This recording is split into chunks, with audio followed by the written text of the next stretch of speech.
I have officially defied the laws of physics. I'm proud to finally say that. I've managed to bend the laws of physics to my will yesterday. Hi, hello. I'm gonna explain. Let me explain. So yesterday I went out and I was eating out, right? And I was wearing a white t-shirt. It's just a very normal outfit. White t-shirt, jeans. I think like also like I had like white shirt, just kind of draped over myself. But white t-shirt. Just remember that white t-shirt. I'm just gonna, for emphasis, white t-shirt. And so Intan-kun and I decided to get some tacos, right? So I was like, oh, tacos. Okay, yeah, I wanna eat a taco. If you don't know, tacos do have a lot of ingredients that will absolutely stain your white t-shirt.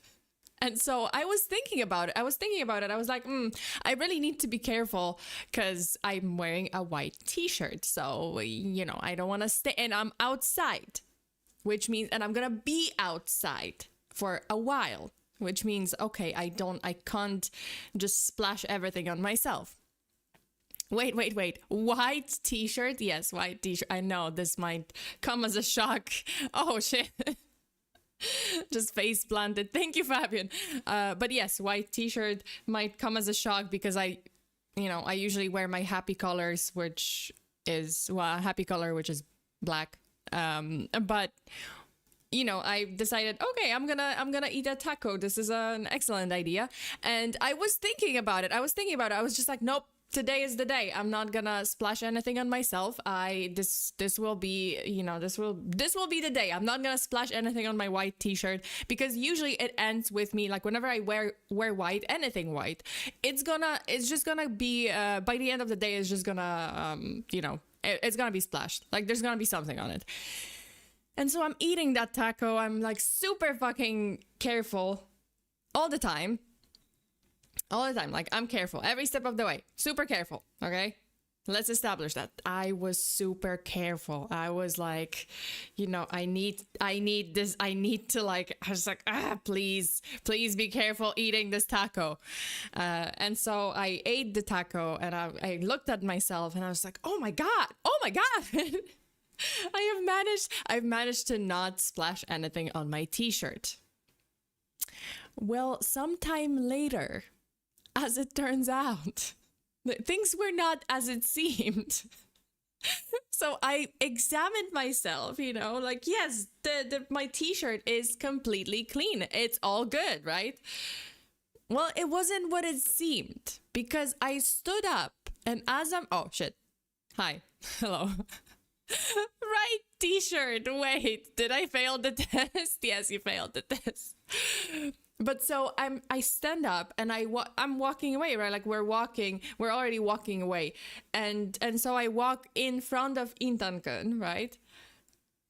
And what he says next is just, it defies any, you know, beyond human understanding. It defies human understanding. So he says, how did you splash sauce on the back of your white t-shirt?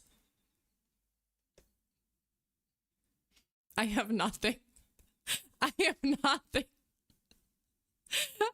He just said, and then I look. I kind of stretch, you know, I turn around and I'm like, what the fuck? Yeah, there was taco sauce on the back of my white t-shirt. I think the taco was just like, oh, you thought you were safe. Oh, that's cute. Oh, that's cute. That's very, my white t-shirt also thought that, like, oh, you thought it's gonna be, you know, it's gonna be beautiful. It's gonna be, you know, it's not gonna be what you expected to be. Or rather, you know what? Like, you're not safe. Nowhere is safe. Even the back of the white t-shirt. So now how the hell? I don't know. I don't know. Like maybe I was thinking like, okay, there's like two options. Either I touched my mouth, like there was something on, like I wiped sauce from my mouth. I thought I wiped my hand, like my fingers. Maybe there was some sauce on my fingers, and then I scratched my back or something, which transferred, which resulted in the transfer of said sauce from my mouth to my hand to the back of my white t-shirt. That is a possibility. The other possibility is that there was some taco sauce on the chair. I sense conspiracy, like I'm pretty sure someone was out there. So someone was after me, someone was like out there for my white t-shirt, and they decided to smear the taco sauce ahead of time, by the way, ahead of time. Like they assumed, I don't know, like they made a calculated guess that I would be sitting in that chair, and so they smeared the taco sauce on the back of the chair, like on the I don't know what is it called, like the I thought you were about to say you sniffed the chair. No, like I sniffed conspiracy. I sensed some conspiracy. I think like someone was out there, targeting me, and they were trying to get my t-shirt, and unfortunately they did get my t-shirt. Well, I mean, at least the back of my t-shirt. So now, wait, I thought you were about to say you sniffed the chair. Yeah, definitely the scratch. I think I just like scratched. I think I might have like just wiped my face and just like forgot that. Oh shit. Yeah, thank you so much. Thank you. This is very like uplifting. This is lifting my spirits for sure. Josh and IDK Bacon, thank you. Oh my god, this is for IDK Bacon. But the sauce got on your back playing the Saw song. Jesus Christ. The culprit was Intankan. No, like Intankan was sitting like in front of me. Just like in front of me. Just, Oh my god. I think the chair did it. I don't know. I sensed that someone was like out to get me. Someone was out to get my white t-shirt, and yeah, it's just that's how it ended. But yeah, hi, hello, thank you so much for tuning in. If you're new here and you don't know who I am, hi, I'm FEARSONA. You can call me Sona, and I'm your friendly neighborhood true crime VTuber, here to give you full body chills. And today there's gonna be full body chills for sure. It's just as I said before, as I said in my post, like I did post about it, but I did feel a little burnt out after this week's cases. Because I did like one case here on YouTube like earlier this week, and then I did a case on Patreon, which was insane, by the way. Like we covered another one of those like 4chan cases, and this time it was about an actual serial killer posting to 4chan, bragging about the women that he killed, and he was playing a game, like a sick game on 4chan of guess the identity, and like, oh, I kill women for pleasure. I'm gonna give you like, oh, if you guess the names of the women, I will give you names. Like every time you guess the name of my victim, I'm gonna give you not the name, I'm gonna give you another picture. And the first picture was already there, and someone guessed one of the names, and so more pictures followed, and it was insane. It was absolutely insane. If you were there for the Patreon stream, you know that it was pretty insane. I'm not in Taiwan though. Wait, what? What happened? Full body back chills. I guess full body back chills on my white t-shirt. That's what we've learned today. Too bad I couldn't join the Patreon. Would have been an interesting case on my birthday. Don't worry, Danny. Like, that's completely fine. Thank you so much for joining the YouTube streams. Like those are always gonna be here. There's always gonna be some case every week on YouTube for everyone. So yeah. But yeah, like the Patreon case was bonus. It was pretty crazy. If you are there, you can attest. You can confirm that it was pretty crazy. But yeah, Astra, thank you so much for being here. Hi. And you could have been in the plane flying overhead. That's true. Overhead Taiwan. Good morning. Hi. Just call me Astra. Yeah, Astra, thank you so much for being here. I was saying good morning, evening, Angry Mobs, Bostona. Thank you so much for tuning in. I had work, so I missed it. No. Oh, yeah. I was wondering where you were. I was like, oh, you know, like Bacon is missing. Like, Shai showed up, and I was like, oh, you know, like, that's great. Shai hasn't been there for, you know, like, I've noticed that, oh, Shai was missing from streams, like, quite you know, a few times or for a while. And yeah, like, I mean, you know, like I hope that Shai is doing okay, but yeah, like Shai showed up, and it was great, you know, like everyone was there, well, except for Bacon. But yeah, no worries, Bacon. I hope you can make it to the next stream, if you want. The VOD is always there, so you can like watch it later, obviously. I thought Shai and Bacon would... Are they like joined at hip? I don't know, like what? No, they're not the same person. They're two different people. Okay. Yeah, Shai made it. Yeah, like just Shai had something going on for, you know, like he just couldn't make it to the previous streams. But that's okay, right? Like I was just wondering. I was like, oh yeah, you know, like it's been a while. I guess there was something going on. But yeah, but I was really happy to see them back. And so, as I said, I did, you know, the cases this week just kind of burned me out a little bit, which is, you know, especially the case on Patreon, because honestly, I had to edit a lot of photos that were incredibly graphic. So that was not great for my mental. And so, yeah, like you know, I had to take an actual graphic photo and I had to edit it, and it was big, so I had to like, whenever I would put it in the program, like the Clip Studio or something for editing, yeah, it was a lot of detail, you know, like it was zoomed in, so it's not great for me to see a lot of those pictures.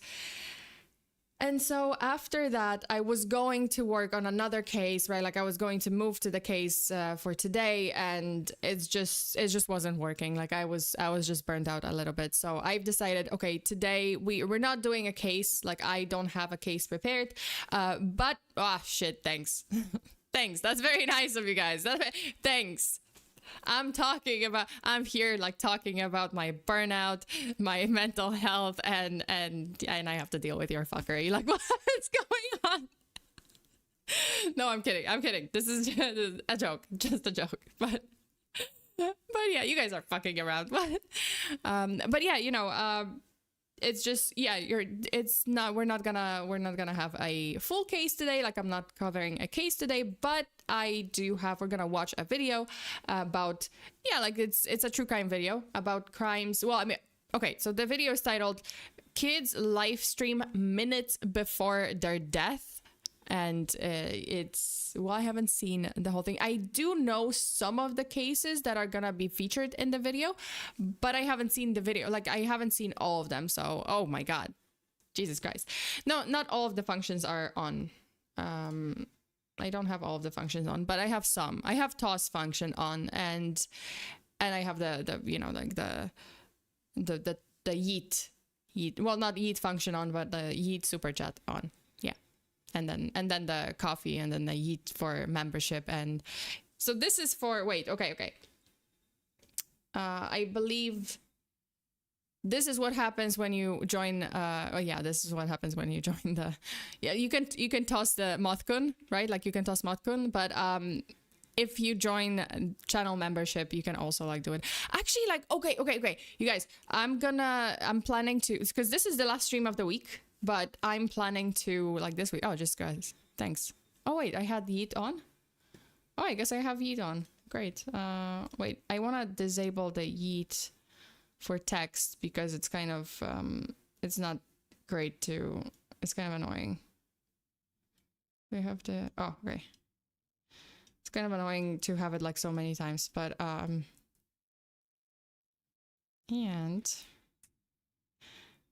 yeah, so this is also for membership. And then I'm gonna have, like, I think it's like if you gift memberships, you're gonna eat a coffee at me, I believe. Was it?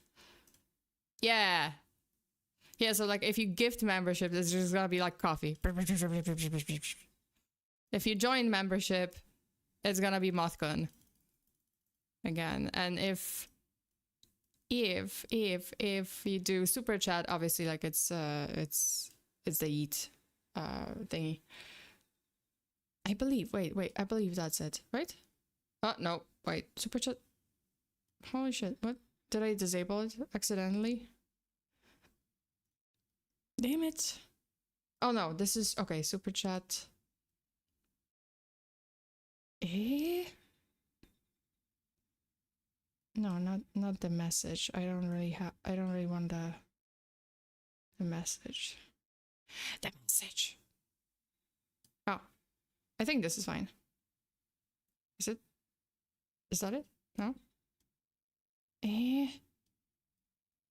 Does that work? Never mind. I messed something up. Oh no! Did I mess something up? Oh no! I think I missed. Oh no! Okay, no, never mind. It still works. It works. It's fine. It works. Ray Talks, hello. Thank you so much for being here. And Angry Mob, hello. Angry Mob, hello. Sona, hello. Hope. I can't speak. Oh my god, I can't speak. Great. This is great. Hello, Sona. Hello, Angry Mob. Hello. Hope all is good and well with y'all. And thank you, Sona, for making such great content. I have enjoyed watching your VODs. Well, I'm super happy to hear that. Yeah, I'm super happy that you find the content interesting, and my true crime videos, my cryptid videos, my internet mysteries and conspiracy theories like videos, everything. Thank you so much for being here. She's down again, lol. She was sliding on the door. Yeah, like I just like slid like okay. Oh yeah, I was gonna do something. Do I have anything to announce? I don't think I have anything else to announce. Yeah, that's pretty much it. So we can watch some videos of kids recording minutes before their death. So let's do this. Let's get right into it. Yeah, let's go. У нас там сосед, он пьяный. Он, короче, стучится на дверь, всю ломает нафиг. Мне очень страшно, у меня сердце бьется. Жесть. That's good. Later in this video, minutes before getting murdered. Oh my god, no, I don't. Oh shit, is this the... No. Oh my god, what the fuck?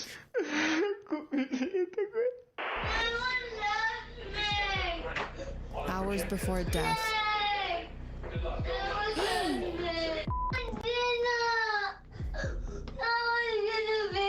Oh my god. What the heck? These are the moments. I did it. Okay. Whoa. Okay, we're starting off strong. We are gonna start off, this is heavy. This is very heavy. Well, okay. Let's do this. When kids were caught on camera. Oh, by the way, this is a video by Inspector Ray. So, the link to the original video is in the description, below. In case we don't finish it, but I think we're gonna finish this video, but in case we don't finish it, you can finish it like later. The link is down there. Okay, let's go. Also, we're in prison. Oh, I forgot. Yeah, like I just changed the background to our, the for bad angry mobsters to the cell. So we're here. Hi. All right, let's go. Moments before their deaths. Let's begin with this 8-year-old girl who was recording on TikTok shortly before her gun-wielding neighbor opened fire on her and her entire family. Короче, ребята, всем привет. Danny, thank you for gifting my membership. У нас там сосед, он пьяный. Он, короче, стучится на дверь, всю ломает нафиг. Он уже несколько минут здесь стоит, стучится, матерится. Я просто мне страшно. Блин. Вообще. Нам... Мне страшно. Oh, it's kind of similar in Polish. Like she says something like like straszne. It's scary. So in Polish, it would be like to straszne or straszne. С братом младшим, старшим, и там еще ремонт делают. Папа ушел в магазин. Я не знаю, что делать, короче. Он просто нам сейчас дверь сломает. Жесть просто, капец. Мне очень страшно, у меня сердце бьется, жесть. Я боюсь, у меня просто... On February 23rd, 2021, 9-year-old Felicia Kononchuk, a Russian girl who loved making TikTok videos, began recording when their 33-year-old neighbor, Vasily Dunets, who was drunk and had mental health issues, suddenly started banging on their door. Dude, I thought for a moment, I'm sorry, I thought for a moment that I was like, what the fuck? This girl has like a tattoo under her eye? Like, isn't she like 12 or something? But then I realized, oh no, it's just like a bruise or something. I think it's a bruise or maybe a birthmark. Door and yelling profanities. Я боюсь, у меня просто... Теперь он сначала прям долбился, будто ногой, а теперь вот долбиться, это прям слышно. Это очень жестко слышно. Чё его... У меня просто башка раскалывается. Это он только что стучал, короче, вот. Oh no, I think it's a birthmark. I think it's a birthmark. Yeah, she's Russian. Does Ukrainian language sound similar to Polish? I think like Russian, Ukrainian, and Polish are, because they're kind of from the same main branch of like Slavic languages, they do have some similarities, like some words. But for example, like I can't understand her. Like, she's speaking and I have to read the subtitles. Like, I might hear some words that are similar to Polish, but it's not, you know, like I wouldn't understand completely. Like, I wouldn't understand that, you know, like someone speaking Russian or someone speaking Ukrainian. Yeah. In Russia, if you don't choose the tattoo chooses you. Sure. Скажу вам по-честному, он уже, наверное, час где-то стоит, стучится, я уже буду. What the fuck? Страшно. Жестко. Это жестко. Мой брат, короче, спрятался и все. By the time Felicia's dad arrived, the neighbor who had been pounding on the door for over an hour was gone. Moments later, someone knocked softly. Thinking it was a friend, Felicia opened the door without realizing it was the same neighbor, now armed with a gun. He opened fire into the house, shooting Felicia in the head and multiple times elsewhere, killing her instantly. No one else was hit, and before her father... In the head? Wait, did I hear this right? Now armed with a gun. He opened fire into the house, shooting Felicia in the head and multiple... Oh my god, what the fuck, man? This is horrible. I mean, it's the right, like he was being aggressive to begin with. He was drunk, not obviously, like he's under the influence. He has some mental health issues, and that, I mean, that excuses nothing. Man, but just like a combination of mental health issues and alcohol, not a great combination if you get aggressive. Yeah. Times elsewhere, killing her instantly. No one else was hit, and before her father, who was in the living room, could react, it was already too late. Felicia died before reaching the hospital, leaving her father devastated, unable to comprehend what this monster had just done to his little girl. Вот она дырка, через которую пришла смерть к моей дочери. Постучался потихонечку. Как стучатся дети, когда приходят дочери. Wait, if this is the main door, like, is this the... Wait, okay. If this is the front door, right, like he opened... So he shot through the door? Or did... Because he would have to shoot from... I don't know, like, or... Yeah, I guess so. Стучался потихонечку. Unless it's not the main door, it's like... Yeah, but it seems like it is. Стучатся дети, когда приходят доченьки. Доча думала подружка. Oh no, wait. I think it's maybe she ran. Maybe she ran to the room. Like, this is kind of weird because it's like a bedroom. I don't know, maybe not. Пришла.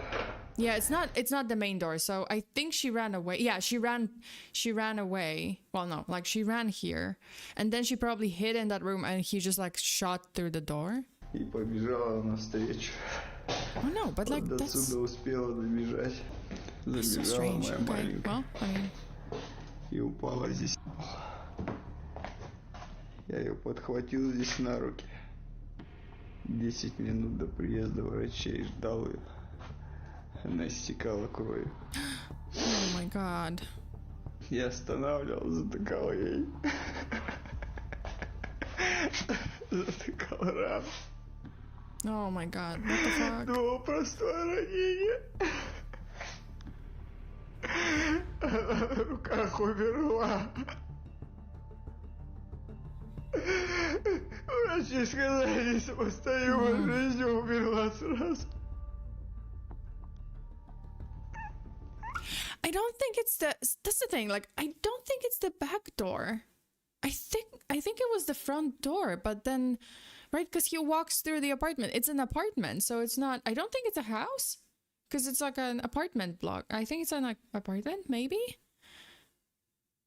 unless, yeah, like unless it was the back door. Like if it's a house, I'm not sure. I thought it was like an apartment, and then yeah, like it's so strange, like it's the front door. So that does that mean like, oh, he shot through the door, but then it seems like, oh, she opened first and then he shot. So how is the bullet like just through the door? I don't know. All right. It's so strange. I feel so sorry for her family. My condolences to them. Yeah, like it was 2021, so that was a couple of years back, but not too long ago, right? Like 2021.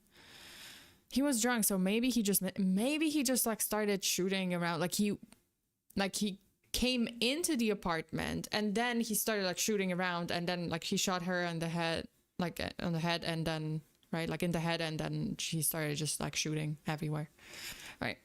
Oh my god, what the fuck? Whoa, hold up. Okay, I mean, I'm sure it doesn't mean what we think. It's a weird thing to say.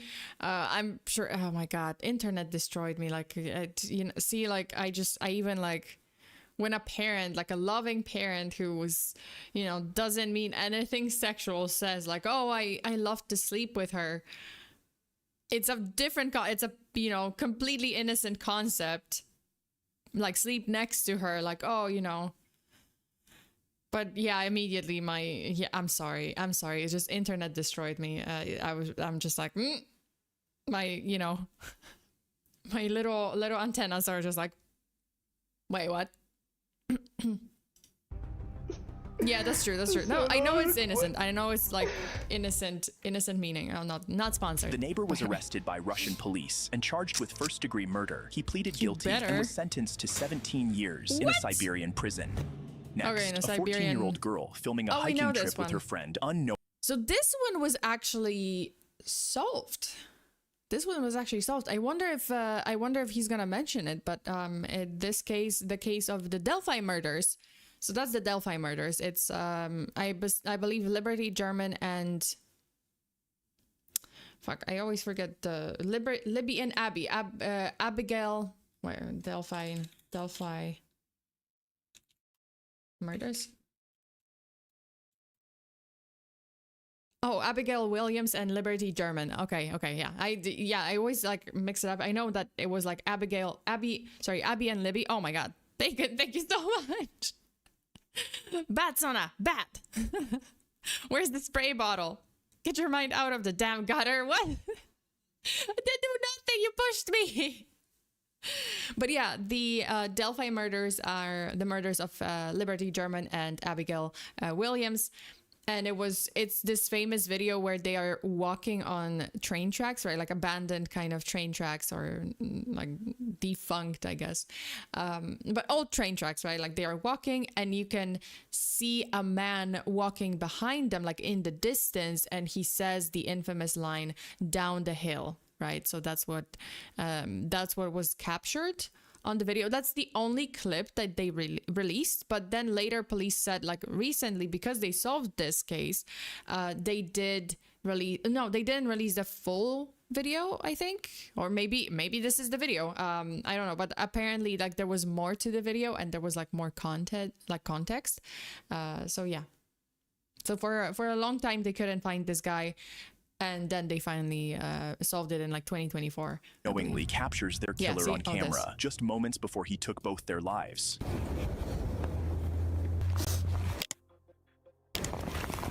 I didn't murder anybody. Oh yeah, that's the guy. That's the guy. Did you not see these two girls dead? No, that's what happened. You got pissed off at them. You dragged them down a hill, and you killed. On February 13th, 2017, 13-year-old Abigail Williams and 14-year-old Libby German went missing after Libby's older sister dropped them off near the Mononhai Bridge in Delphi, Indiana, for a regular hiking trip. The town was considered relatively safe, so no one suspected anything was wrong until the girls failed to return home. The next day, their bodies were discovered in the Deer Creek stream with their throats slit and their bodies abandoned. However, the killer left behind an unspent bullet. See, so this is also very interesting.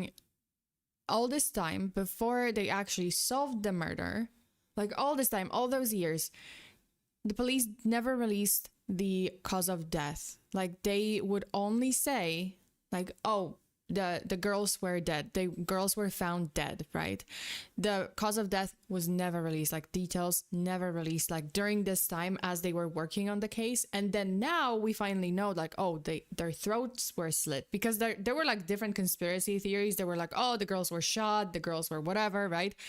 And then, yeah, like now we know. But all this time, like up until this point, no one knew, because the investigation was like very tight-lipped. And failed to take Libby's phone. When investigators examined the phone, they found a video Libby had recorded just moments before their deaths, capturing their potential killer on camera.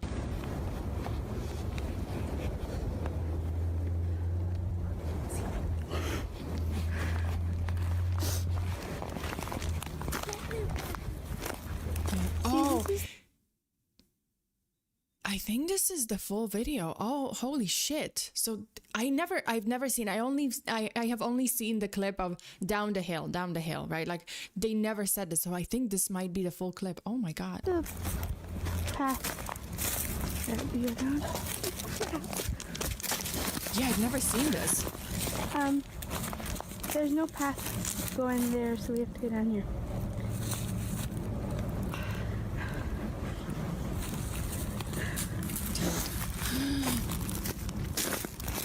Oh my God, oh my God.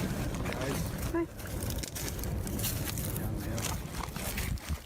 Yeah, down the hill. A man can be seen talking to the girls in a video Yeah, I've never seen this video. Recorded on a bridge just 0.5 miles from where their bodies were found. Using witness reports and video details, investigators created a sketch and released the man's voice to the public for identification. The case went cold for over 5 years until it was revisited and attention turned to Richard Allen, a 50-year-old local who had reported seeing the girls that day. His tip was initially overlooked among 40,000 others at the time, but forensic analysis later linked a bullet casing from the scene to Richard Allen's gun, leading to his immediate arrest.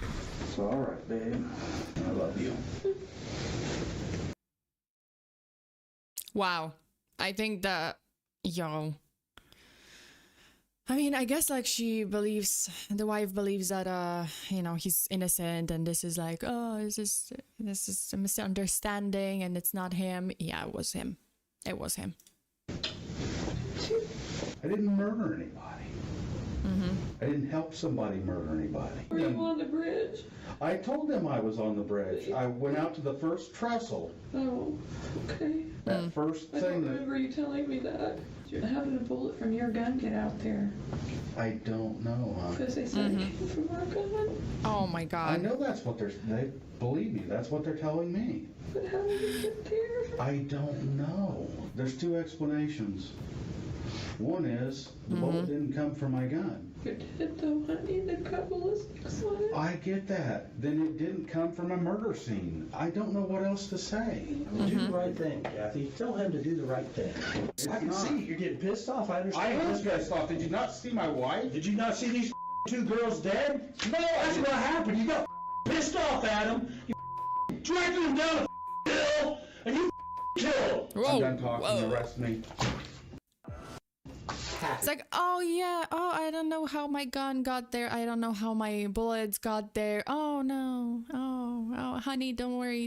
It wasn't me. I didn't murder anybody. And yeah. Even with the sketch, the matching bullet casing, and the voice in Libby's video resembling his, the case still wasn't solid enough for investigators, as the evidence wasn't yet beyond a reasonable doubt. However, everything changed when Alan, while being held in prison awaiting trial, called his wife from jail, where calls are recorded, and confessed to his crimes. Oh my God! What is? Does no one remember that these calls are all recorded? It's prison. Those are not private calls. They don't have to like. I don't think they have to like subpoena prison calls. Like if you're in prison, it's automatically like, yeah, your calls are recorded. They can pull those. Oh my God! What the fuck? I honestly did. What, you didn't know that prison calls are recorded? Everything is recorded. I think like at the beginning they even tell you like this call is recorded, or something. It's like, yo. Way to go, Thomas, play yourself. Or maybe it doesn't say that, but yeah, but I don't know, like I watch so many like crime shows and it always is recorded. Yeah. Well, there's confession. Honey. Uh-oh. Yeah. Are you there? Are you there? Yes, babe. Are you not feeling well? You did No, what? I did it. What?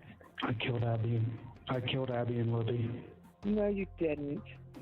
Yes, I did. Oh my God. No, you didn't, dear. What the fuck? There's no way. There's no way, dear. Love me. Dear, there's no way. Okay? I hope you still love me. I'm gonna love you, honey, but no. You have not done anything. And I think you are not well. So you don't need to be saying you did something you didn't do. I need to know if you still love me, baby. Yes, dear? And everybody else will as well, honey? Yes. Because I may have to spend the rest of my life here or... Stop talking about it. Okay. The confession sealed the case. Yeah. Alan was charged and convicted of 2 counts of murder and 2 counts of felony murder. He was sentenced to 130 years in prison. Up next... Dude. What the fuck? What the fuck? This is the first time because I did cover this case, I think, a while ago. I might have covered it. Did I cover it on Patreon or did I cover it here? I don't think I covered it here. I might have like talked about it briefly, but it was like before. I think it was like before they actually found the suspect. So yeah, like this is the first time I'm kind of looking at the update. This is insane. So basically, yeah, like, and life in prison. I mean, absolutely, yeah, like life in prison, like even more. Why did he did it? Was that said and I missed it? Maybe not in this clip. Maybe it's not said. I might see, like, I should probably cover this because like it was such a huge case. I remember even the first time I heard about it was on a Crime Junkie podcast. So, you know, like that was a huge case because it's from their neighborhood and they were talking about it, and I saw it like covered so many times and people were just like, who the fuck did it? You know, like and because there was like a mystery of how were they killed, and like that was never released, right? Like all these years until this point, right? Like that their throats were slit. How does she love him still? I mean, I think she's just still holding on to, like, she was still holding on to the hope that this is not a real confession, that he's under distress in prison and he's mentally not well in prison. And I think she was hoping that this is just like prison, you know, like stress talking and just, you know, giving up or something and just like admitting to it, right? Well, it was not. It was not. He did it. He actually did it. So, so there's that. You know, like it's just there's no escaping it. I mean, he did what he did. 2 girls. 2. Well, not that it makes it better if it's like 1 girl. No, but 2 teenage girls. I have to look into the, like, what was the motive? Like, what happened? Like, was there like, oh, he got pissed with them for some reason? Like, what happened there that led to him grabbing them and just like each one of them like slitting their throats? Like, how does that happen? How does that happen? Oh, okay. All right, Let's watch the next one. Killing CCTV footage exposes evil parents, capturing their malnourished 6-year-old, Oh, beaten no. to a Oh, my pulp God. just moments before his death.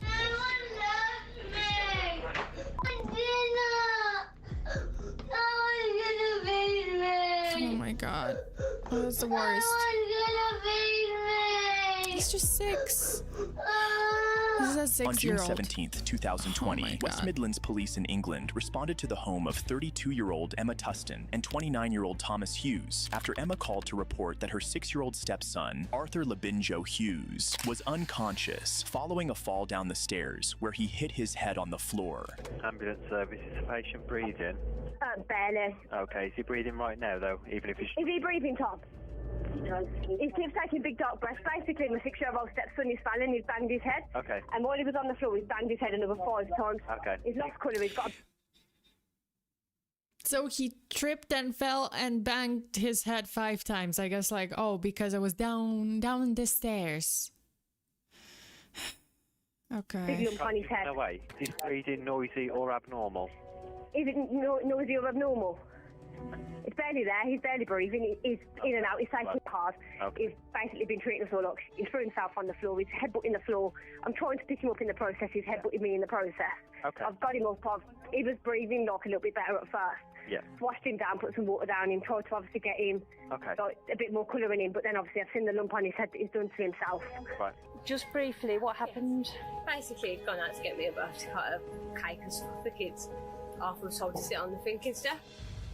Arthur's put himself all over the floor. He's banged himself off the radiator. He's hit me. He's kicked me in the process, and we're trying to get him back on. He's then gone on all fours on the floor. Oh, so it's not even, he didn't even fall down the stairs. She says that he threw himself to the floor and thrashed around and banged his head because he was throwing himself around. What? It's insane. It isn't. It's insane.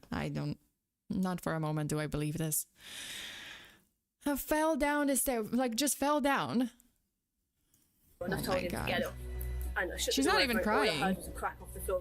Like I say, he's like the last. No tears. I see no the tears. last 6 months, he's battered both more kids. He's smashed this house. And even so, I've done my best for that kid. I tried to get him off the floor. But he's banged his head 3 or 4 times. Obviously, the ambulance picked him up. Oh, now it's 3 or 4 He knocked times. It was himself unconscious. I 6 picked him up, put times. him on the sofa.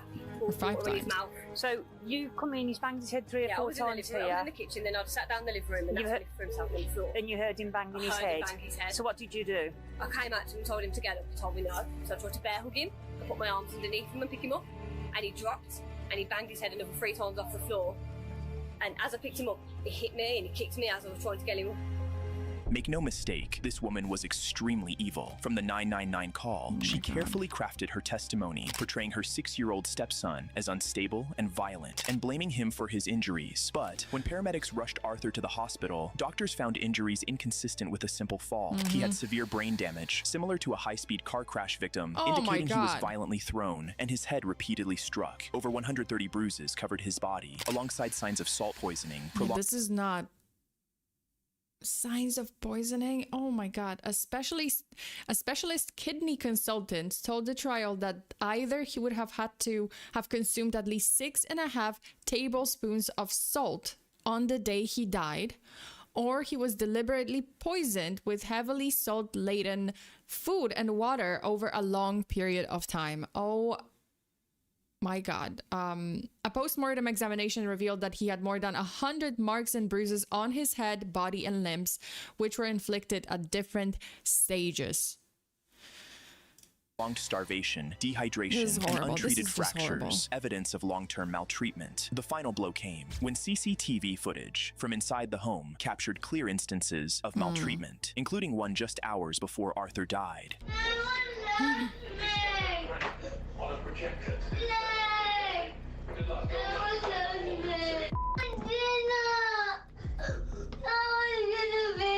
Oh my god.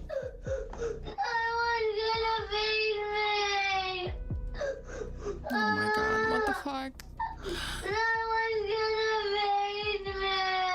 This is horrible.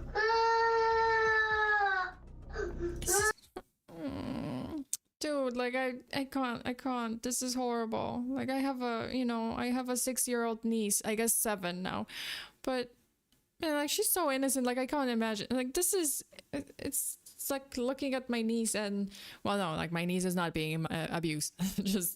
just so we're clear. I'm just saying, like, oh, I'm imagining, like, oh, this is like a kid her age. It's heartbreaking. Oh my god. Demons. Just like, that video was incredibly difficult to watch. Arthur could barely walk due to severe starvation inflicted by his stepmother. Chaos said it hurts so bad to hear him say those things. Yeah. Oh my god, wait, okay. Incredibly difficult to watch. Arthur could barely walk due to severe starvation inflicted by his stepmother. Police uncovered more disturbing footage showing the couple enjoying lavish meals while deliberately letting Arthur starve, confirming his biological father's complicity. The stepmother, Emma Tustin, was confirmed to have caused Arthur's head injuries and left him unconscious for over 12 minutes before calling the police, reducing his chances of survival. She was convicted of murder and cruelty and sentenced for life. Arthur's father was convicted of manslaughter and cruelty, receiving 21 years, later increased to 24 when he appealed. What? Up next. This should be like for life for him too. How is that? What? No, absolutely not. Absolutely not. This should be life for him too. That was like his father and failed to protect him. Did not protect his own child that he had custody of. I don't understand why was he given 24-year sentence instead of life? Yeah, life for both. What the fuck? Like, yeah, she did most of the things, but like this is a child in his care. Like his custody, like he has the custody. This is a child in his care and it's his child. It's not a, well, not that it changes anything, even if it was like adopted child, it's still a child in your care. It's still a child in your custody. So what? They both deserve life sentences in prison. Absolutely. That said, I guess if he tries to appeal again, his sentence might be increased again. I hope so. If he appeals, like what? Like, oh, what did he say? Like, oh, she made me do it. Like, she made you do what? Like, just abuse your son? She made you do it? What are you? Like, you're not an adult? What are you? Are you 5? That you can't make your own decisions and you can't identify that, hey, maybe abusing my son and not feeding him and maybe like starving him and beating him is not, not good. Like, as in not right. Like, what, you 5? You can't make your own decisions? You can't like determine that, hey, this is wrong. This is criminal. I'm gonna get in trouble because it's illegal to do this. I guess I can't blame, I can't blame why some adults want to, no, death penalty to be back. Oh yeah, like I can't blame why some adults want the death penalty to be back.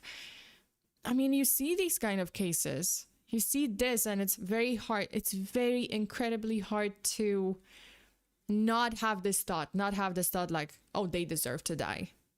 Like it's hard. It's incredibly hard to say like, you know what, like death penalty is still wrong or something.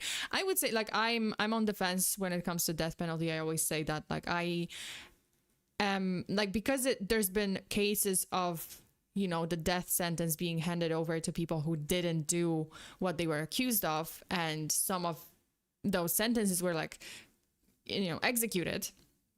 They were actually fulfilled. So, and it turned out later that the person was innocent. So it's a very tough situation. It's a very tough decision. It's an incredibly risky sentence. You have to be 200% sure, right? There has to be no doubt. Like zero doubt. There has to be like video evidence that shows the person in the act doing what they did. And there has to be just like 100, right? Like the, I don't know, like the in Japan, there was a couple of cases. There was the Twitter killer So there was a record of him, luring people out to kill them. So he got death sentence. I think he was executed recently. There's the other case of the Kyoani arson. Right, so the arsonist, he was recorded on camera with like gasoline. He was recorded on camera like going to Kyoani and like setting it on fire, and that resulted in a lot of deaths. And he was handed also death sentence, that kind of thing, right? Like there's no reasonable doubt. Like you did what you did, and you did it out of spite. You did it out of like, just selfish reasons, like no other reason. It's just, right, like you did it because you were like spiteful. Yeah, then I can see why like Japan has, given out like death penalties, but only in those cases. They don't do it as often, right? Like they don't do it often. This is like a very rare case. So everyone, like people were pretty shocked, right? Like that they were given, this person was given like death penalty. But yeah, like those are the kinds of cases where I agree that, yeah, it was proven. It was absolutely proven that this is the person responsible, and the reasons were, like they were like out of spite, out of hatred, out of like the wrong reasons to, like, not that there's any right reason to kill someone, but yeah. I guess, sorry, I'm just like thinking, trying to like wrap my head around. There is no good reason to kill a child. Like, yeah, you might argue like, oh, there's different circumstances. Like, yeah, obviously, like, oh, there's a good reason to kill an adult if they are attacking you, if it's done in self-defense, right? Like, yeah, if your life is in danger and you have to make the difficult decision, that's a different story. But there is never a good reason to kill a child. Like, there's just no reason in this world that would warrant murdering a child.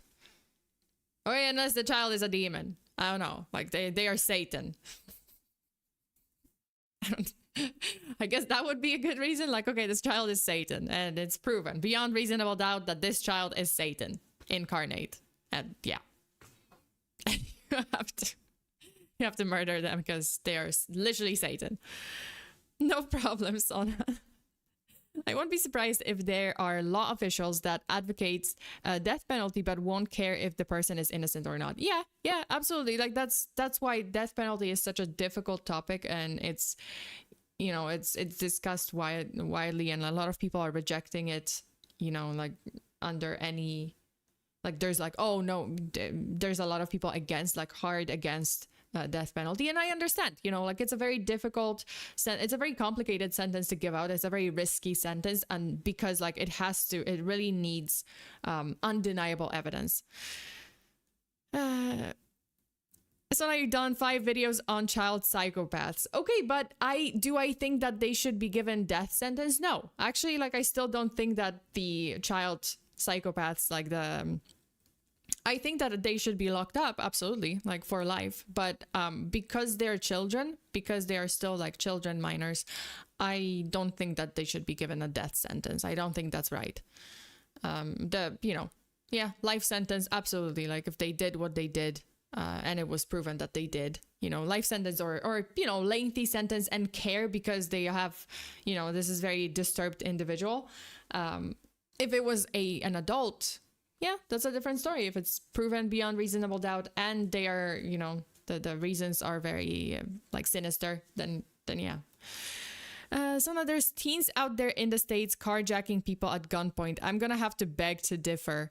Oh, you mean like teens also like, oh, there's like there's never a reason to kill a child? Well, yeah, like, but I would say like, oh, if the person in the car that's being carjacked, they were acting in their defense, right? And they killed the child. Yeah, like they killed the teen. Also, it's very hard to tell, right? Like if it's a teenager and they are carjacking, they're already like pretty close to being an adult, right? Like usually it's like, oh, 17-year-old. Like, yeah, it's, it's not exactly a 12-year-old child. It's not exactly a 10-year-old child that's small. And like, there's a difference, right? Like there is a difference. Where it's like, oh, teen, that's like, oh, on the pretty much like very close to being an adult and they are making their decisions already. But yeah, like acting in self-defense, I can't argue. No, like I agree with you, Why did Sona just eat floor? Because Bacon pushed me. He was just like, I disagree with you. Here. Just Bacon went, no. There's some that are 13, 14 I've heard of. Well, yeah, but I would say, yeah, like I guess like we disagree on this. Like I think like if it's 13, 14, I still think that they shouldn't be handed out like death sentence. Yeah, I think they should, you know, they should be in prison for or juvenile prison or prison for, I would say prison. I think they would be charged. Maybe they would be charged as an adult, but I would just give them a lengthy sentence and yeah, because it's still, there's still some hope that they're gonna, even in custody, even if they are locked up for life, there's still hope that there could be reformed. But like an adult, you know, 30 something, 20 something adult, like you've had time to learn. You've had time to learn that this is wrong. You know, I think everything should be taken into consideration. You have to also take, I know it's like a lousy, maybe a lousy argument. You know, I can see that. I can agree that it might be a lousy argument. There's so many other things that come into play here. But, you know, if you have this 13, 14-year-old, you have to understand that there's so many things at play here. And I mean like biological things. Like we don't develop our brain until 25. Like our brain is fully developed. We mature essentially at 25. And I would say like, oh, you're already, you know, like the moment you're an adult, like you should know right or wrong. But 13, 14, hormones raging. I'm not saying that's an excuse. Like, I'm not saying that's an excuse, but yes, it could be taken into consideration when considering something as extreme as death penalty, you know, like, could they be reformed? Even in prison, even if they have to stay in prison for life, could they be still reformed? Could they, you know, somehow be functional? Like, could they turn around? Could they still do something good, like while in prison? Oh no, I'm 25 and I feel brain dead. You know, like I absolutely, like, I'm okay disagreeing. Yeah, like I respect. I think there's just so many things at play when it comes to like crimes committed by teenagers. Like there's so many things to consider versus crimes committed by fully grown adults. But yeah. Man, I'm 22. Yeah, Daddy, I'm just, no, like you're an adult, yes, but I'm saying like, yeah, technically, formally, if you look at it that way, then yeah, like your brain stops developing, like it's fully developed at 25, around 25. Hormones are a factor, yes. Yeah, no, absolutely. I agree, sci-fi. Hormones are a factor, can be a factor, not an excuse. There's just like so many, right? Like it's a case-by-case basis. So there's the fact of like the age, influence of the environment, right? Like, oh, were they pressured by, like, it's kind of like, oh, peer pressure is real. Like, oh, if this 13, 14-year-old was involved in pretty bad crowd. Yeah, like they are stupid. They want to impress this crowd, and because the crowd is also like fucking criminal, they feel like, okay, I want to belong, I want to like impress them, I want, you know, they think stupid things and then they do stupid things. That sentence, yeah, maybe that's a bit harsh for someone that young, but for self-defense, I don't care if it's an 8-year-old or whatever. If my life is in danger, oh no, yeah, like I agree, I totally agree with you. Like for self-defense, if if there's a reason, you have a reason, or you have a very serious reason to think that, hey, my life is in danger here, I don't care who it is, I'm gonna defend myself. Absolutely. Yeah, absolutely. Like that's a different scenario, right? Like I'm talking about like, oh, where the person was the teenager or whatever, like where was captured, and now you're deliberating death penalty for them, right? Like you have to consider like a lot of things there. Yeah, I would never kill a kid. Yeah, but like again, it's a situation, right? Like if you're in danger and you don't really know if it's a kid, you can't determine it's a kid, or you can determine it's a kid, but yeah, like you're definitely in danger and your life is in danger, then yeah, you absolutely have the right to defend yourself.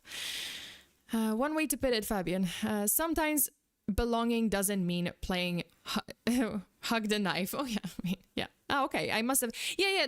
No. Like I think I didn't express. Like I didn't really like explain myself well. But yeah. No, I agree with you. Like if it's self-defense, obviously, like you can't.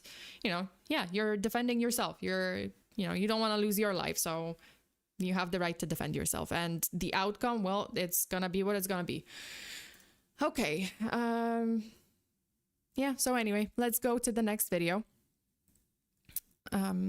Yeah, no one's gonna argue with that one. Yeah, like it just becomes a little more complicated when it comes to like handing out death sentences to anyone, especially minors, right? Like you have to, I think for minors, there's like even more consideration, even if it's proven, the crime is proven beyond reasonable doubt. I think there's for teens and even younger individuals, there's like so much more to consider in there. So it's very, yeah, like I would say that's very difficult. That's a very difficult sentence to hand out. Okay. Next, child surveillance footage captures a crazy man breaking into a home and kidnapping a 4-year-old boy, who he would later murder. Oh, what the fuck? Oh, what the fuck?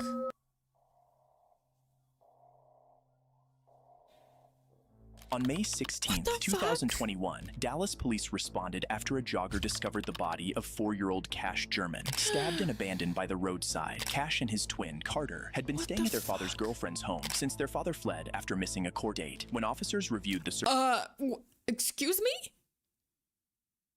Was it the father? Like, what's going on? The father fled? Like, there's so much to unpack here. Eh? Yeah, the father... Yeah, they said the father... Wait. Gernon was found with multiple fatal stab wounds in Southwest Dallas Street, not far from a home he was staying at with his twin brother. I guess the father was... I don't know, like, oh, okay. Well, the roadside. Cash and his twin, Carter, had been staying at their father's girlfriend's home since their father fled after missing a court date. When officers... Yeah, so they were staying at the girlfriend's home. What the fuck is happening here? Viewed the surveillance footage from the children's room, they uncovered the shocking events that led to Cash's death. Yeah, because the kid isn't fighting. I guess the kid was drowsy, like sleepy, but it must be, maybe it's someone they know, which means ergo it might be the father. Possibly. See, like they just carry them away. A hooded man broke into the home around 5 a.m., seized one twin, Cash, from his bed, and fled to a remote area where he repeatedly stabbed and killed him. What? 2 hours later, the same assailant returned to abduct the other twin, Carter.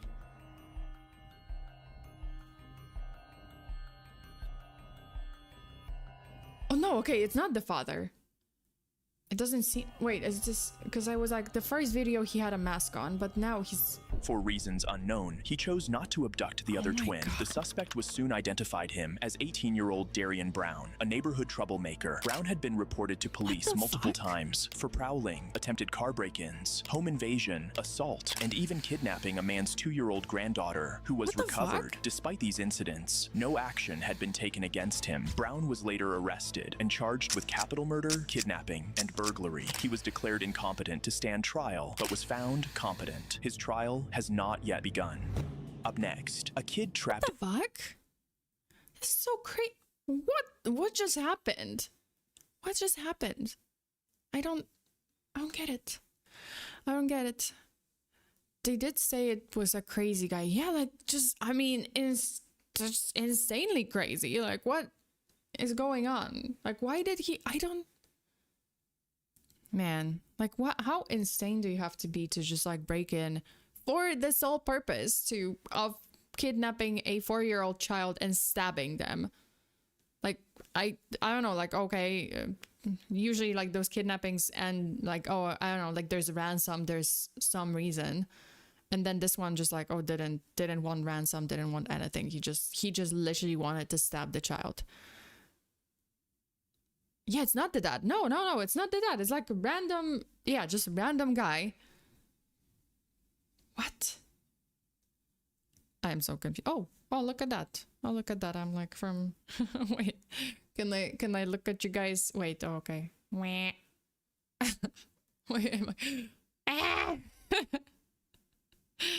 Sorry, I was like, oh, okay. That's what I wanted to like. Never mind. Okay. I got it. Jesus Christ. Just a bloke, bruh. Stranger danger is real. No, stranger danger is real. Like insane. Like he just broke in and yeah, that's what he wanted to do. He took some cash, but then he took the kid just for the purpose of like stabbing him. Who knows? Yeah, well, I mean, we're gonna find out from the trial. I guess the trial's gonna happen sometime this year or next year. Who knows? So they were separate issues. You should look deeper into that case. It's messy with suspicions on whether the girlfriend knew and other things. Interesting. So maybe it's a conspiracy between the girlfriend because the father of the twins just fled. And so the twins were at the girlfriend's house, right? The father just fled and he's just like, okay, well, I mean, leaving my kids there. Well, I guess there's that. All right. Insane. In his family car, unable to breathe, desperately calls 911, pleading for help I've seen moments this before one. he I've dies. seen this one, yeah. I'm stuck in my bed outside the 7 Hills. Help!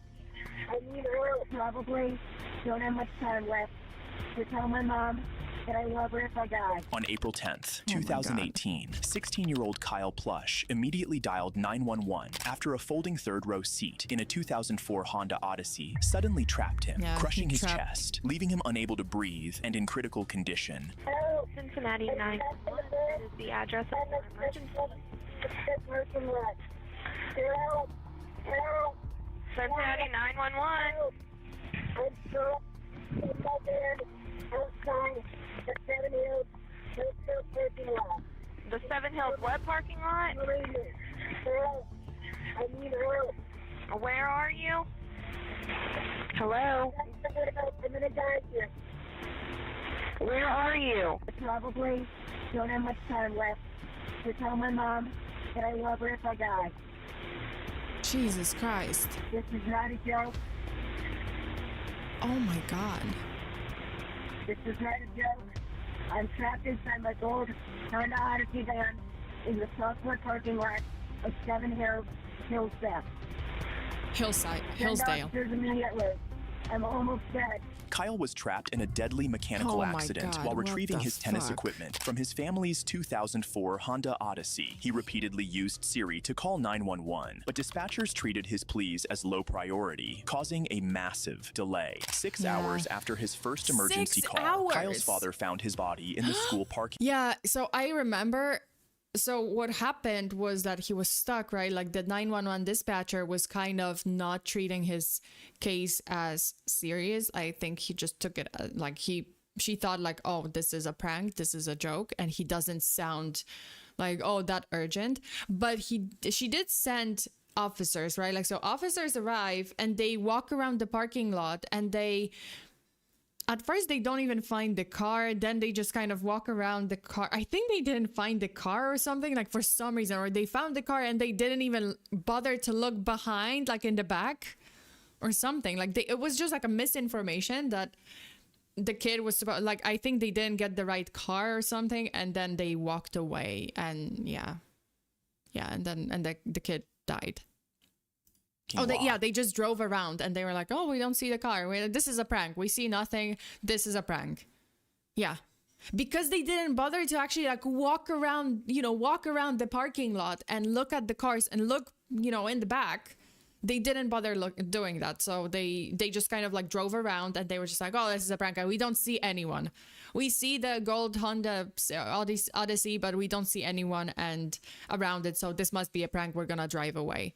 Like there's something else. Yeah, like they didn't care. And yeah, the guy died. He had died of asphyxiation. Yeah. His family later sued the police department for gross negligence, accusing dispatchers and responding officers of never leaving their patrol car to search for him, and ultimately secured a $6 million settlement. Next. It's not, it's not gonna even like, it's not remotely a compensation, it's a compensation, but honestly, it's never gonna bring back their son. So You know, doesn't matter how much money you give them, right? What kind of 911 operator thinks the call is a prank? I think, you know, like, yeah, I understand that there are people who do those like 911 pranks, and that's wrong. You know, like, you don't do that, because it's like 911 is serious, and they can't just like, the moment they receive a lot of prank calls, they will, if there's an actual case, there's a serious situation that is very similar to the prank, they're gonna treat it as another prank. So, you know, obviously it's that kind of result, so to speak. So yeah, like, right, like the more pranks they receive, the more likely it is that they're gonna treat another call that's very, very similar as a prank. So yeah, maybe don't. They need to arrest people for that. I think they do. I think it is considered a crime. So if you, at least like I know that it's considered a crime in like a lot of countries.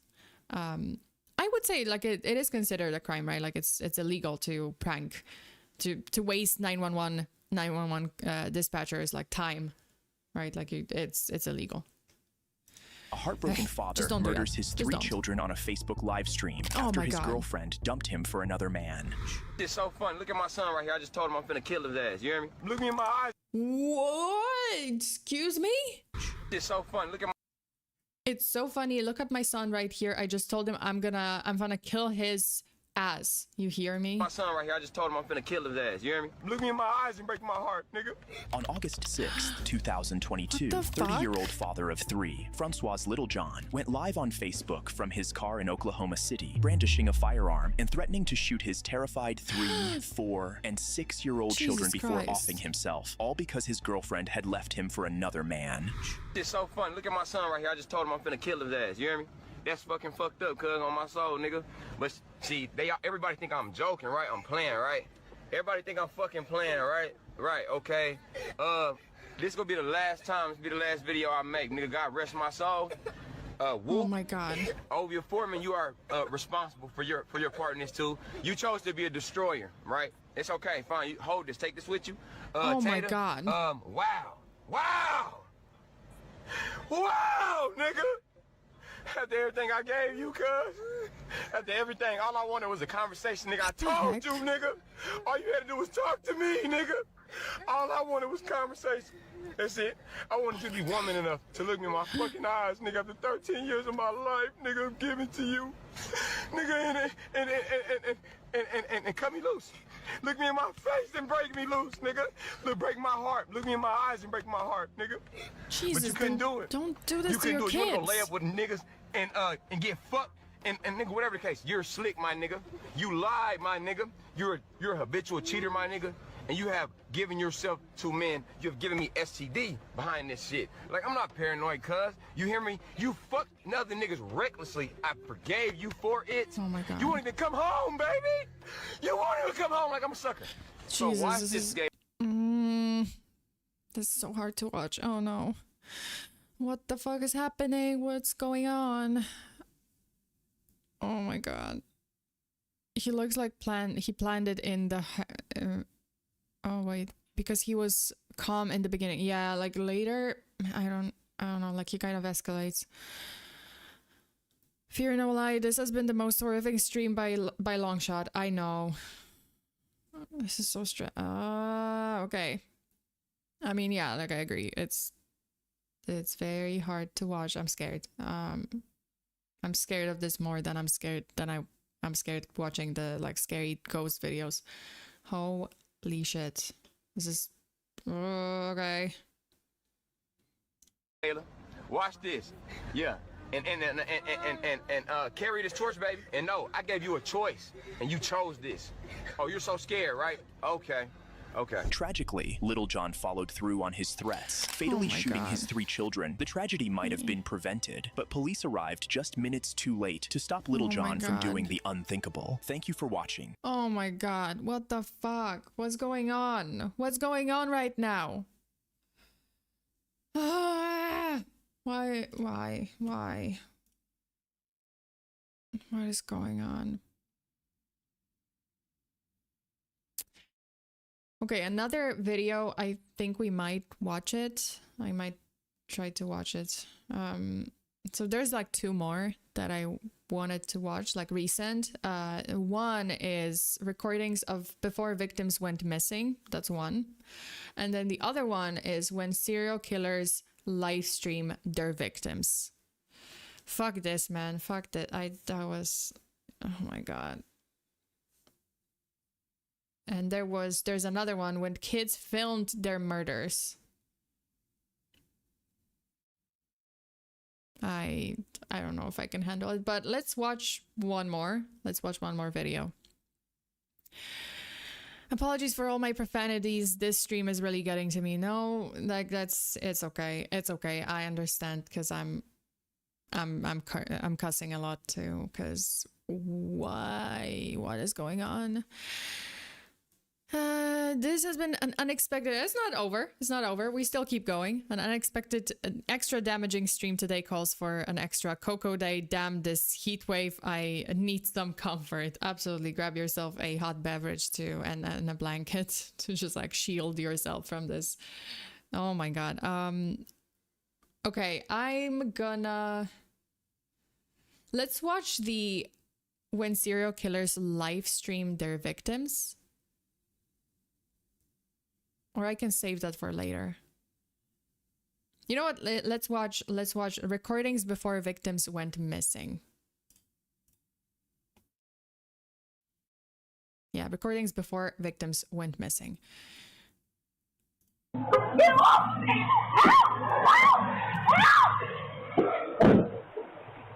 shit! Warning. This man may kill you. What? I want more, so be careful. No! Stop! Yes, I am. I'll pull her out. No! These are the final moments of victims captured on... What the fuck? What is going on? Oh my God. Okay, we're gonna do this. We're doing it again. Pray for me. Just, you know, just brace yourselves, because it's, yeah. Camera before they went missing. Let's start with a homemade video that captures the moments before a 14-year-old girl... Wait, Sona, you're paying for my therapy, by the way. This is your fault. I'm sorry. I'm sorry. As you can see, I need immediate medical attention, I think, because I'm dropping to the floor and like vibrating.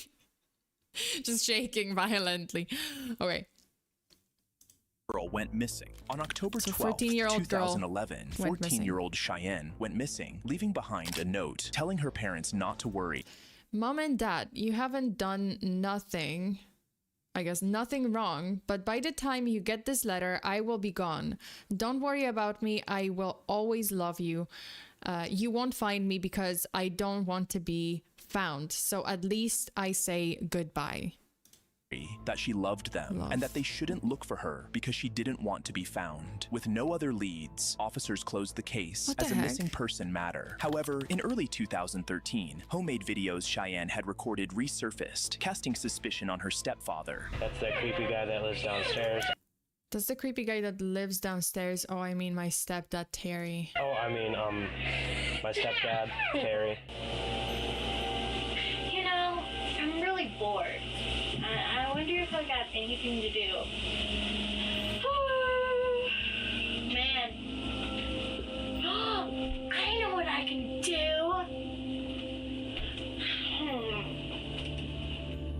Oh my God. What? I want more, so be careful. Okay. See, stop! Did I say you were in this? No, you weren't. Get away! Help! What the heck is happening? See how abusive? No, he's not abusive. No, stop! Yes, I am. I'll pull her out. No! Alright. See what I have to go through every day? Mister, I don't need...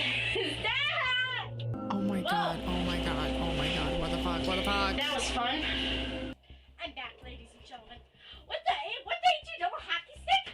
What are you doing in my room? Not your room, dumbass. Get out of my room. Touch me again, I'll break your fucking hands. Warning.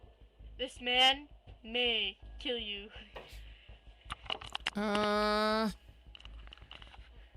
What is going on? Oh my God, yeah! I think we should shoot you in the head. Shut up.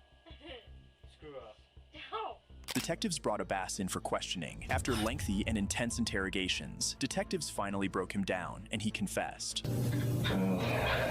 You got your man.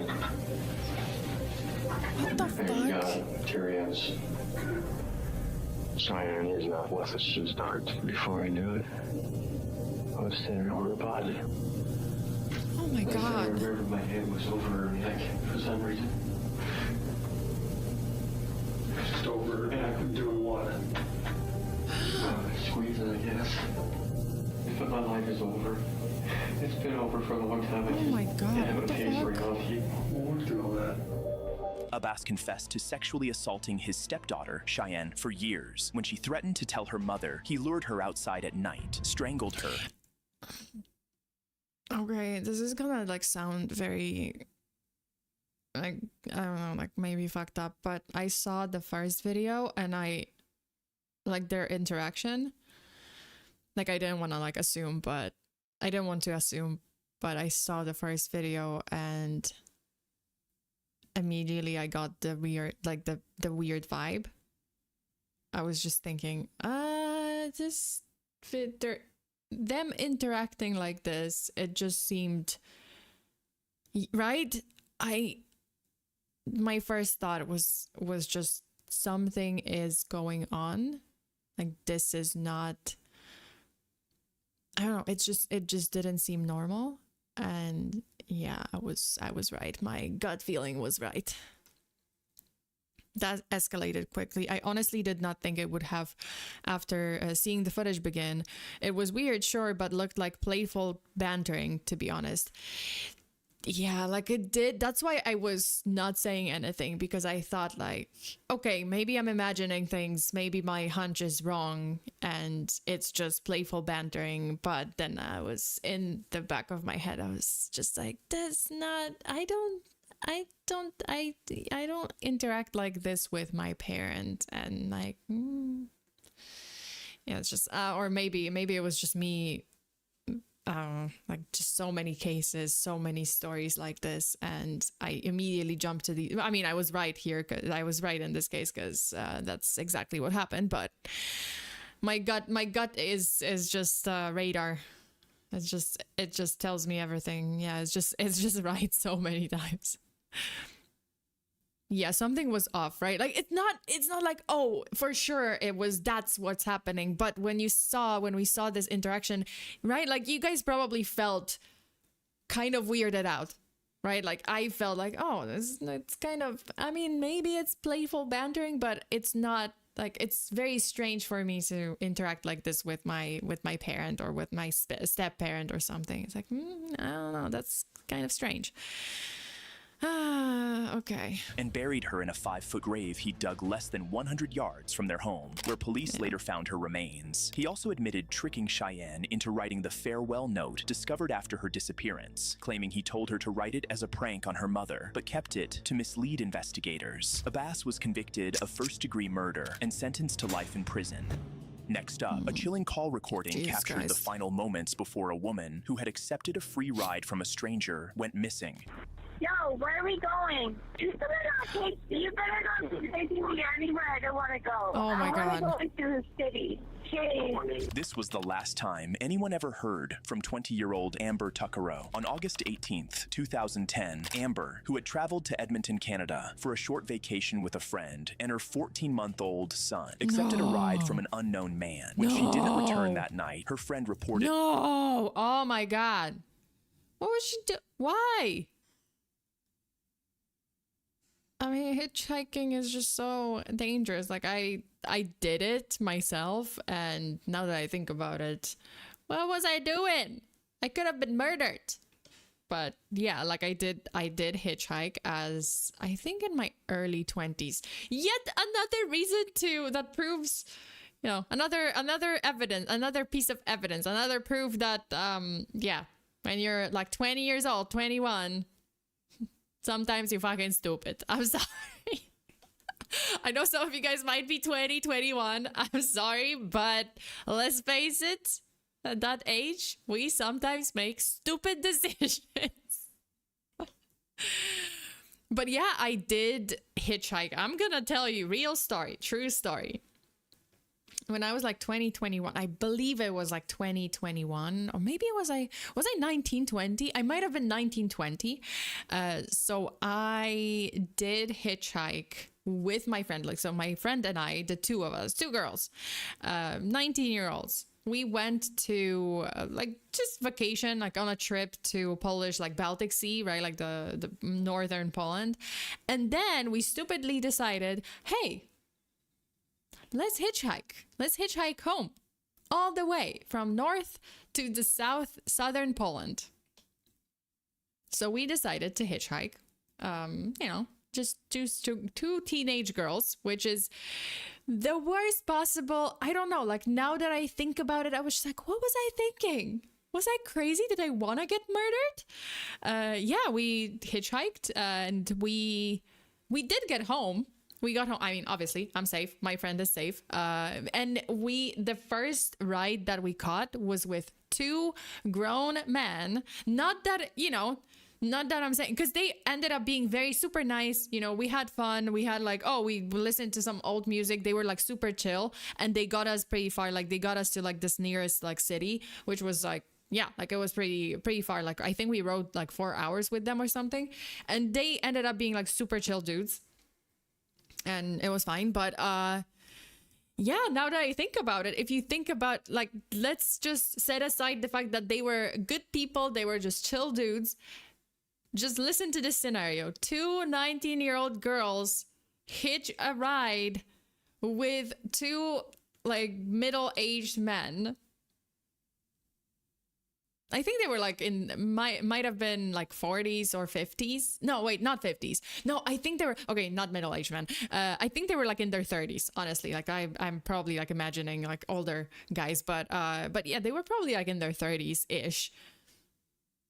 Yeah. So, yeah.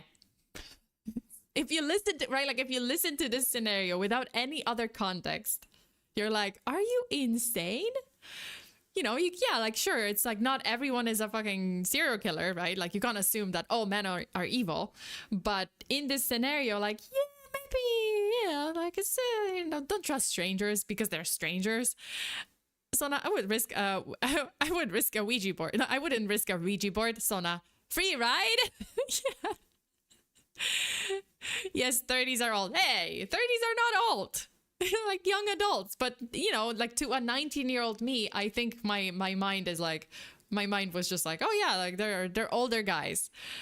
But yeah, we rode with them for like 4 hours. And then we hitchhiked with another person, I think with one person. And this one, I don't remember who was the second person, but yeah, we hitchhiked for hours with strangers. And why? Was I stupid? Like that first, I think that first ride, like it could have ended very badly. Like if we, I don't know, like, yeah, could have ended being anyone, right? Like could have ended with anyone. So like, you don't know. That's the thing about hitchhiking. You don't know who you're getting into the car with. And yeah, lo and behold, because this is like an interesting story. So like this was when I was 19-ish, 19, 20, right? Like that's, I think like around, I think I was like 19 or 20 years old. Like that's around that age. And then several years later, I think I was already 25, I believe. Like this was like maybe not 25, maybe I was like 24 or something. But we did it again. So like we're not like a long ride, but we were trying to hitch a ride from like one town to like back to our town. It was like a 30-minute ride or maybe like 40. But see, one car stopped, pulled over, and it was also a bunch of guys. But we had a bad vibe. Like the other guys, we didn't have like bad vibe from them. But this time, it was a car full of guys. And we had just like, they seemed drunk. And we had a bad vibe from them. So we were like, oh, no, that's okay. That's okay. We're going to find something else. Like, we're going to find a bus or something. And they drove away. But they were trying to like get us to get in the car. I'm like, yep, got smarter. This doesn't seem to be a good idea. So yeah, well, you did hitchhike with another guy anyway. Just don't go hitchhiking. Just, you know what? Don't go hitchhiking. Just don't. It's stupid. You are one crazy daredevil, Sona. Yeah, like, just, I would say in this, like, after so many stories, after seeing so many documentaries, just don't hitchhike, because it is pretty, you know, insane. It's a little, yeah, it is dangerous. So don't hitchhike. Never, ever. I'm 34. Am I old? No, you're not. You're not. Thank God they didn't follow you. Yeah, because like this time it was like a group of guys, and I could tell that some of them were drunk. I don't know if the driver was under the influence, but it kind of seemed like, yeah, the vibe was very, very different. And yeah, it was just like, yeah, maybe not. Yeah, we did hitch a ride with another guy, and like this one was also this guy was also very chill. It turned out that he was in the military, I believe, like he was a military guy, and yeah, it was just like dropped us off and it was fine. But yeah, now that I think about it, don't hitchhike. Just don't be me. Don't be stupid. I survived, but it could have ended very differently. Oh God. Yeah, taxis are better than Uber. You know, like, yeah, there are absolutely like horror stories about like taxis or Ubers. There's like, right, like Uber horror stories on military. Was his hair blonde? How did you know? How did you know that his hair was blonde? No, like he just like I think he had like a picture in his uniform, and he did have like I forget what it was, but like, yeah, he did have like, you know, he was talking about it too, that he's in the unit or whatever, like the oh God, like the military center nearby. But Joshua, thank you so much. Jesus, glad you and your sister were safe. It was like actually me and my best friend, but not my sister. Yeah, my sister was just like, when she heard about it, she's like, are you insane? Did you want to get murdered? Like, even back then, she was like, are you out of your mind? I'm like, yeah. Wait, what's wrong? What's wrong about that? Oh my God. And mind you, my sister was by then, I think she was like, because she's 4 years older than me, so she was 28. Brain developed, okay? Her brain was developed. So she's like, when she heard this story, she's just like, are you insane? Why would you do this? Yeah, my sister was just like, she was already an adult. So she's like, yeah. See, but like, I'm pretty much like, I'm older than this now, and I still don't feel like an adult. I'm still stupid, but I wouldn't hitchhike. I would not hitchhike. I think you are insane. Yeah, my sister was just like, do you want to get murdered? Should I be watching out for like you being featured in a like a fucking Unsolved Mysteries?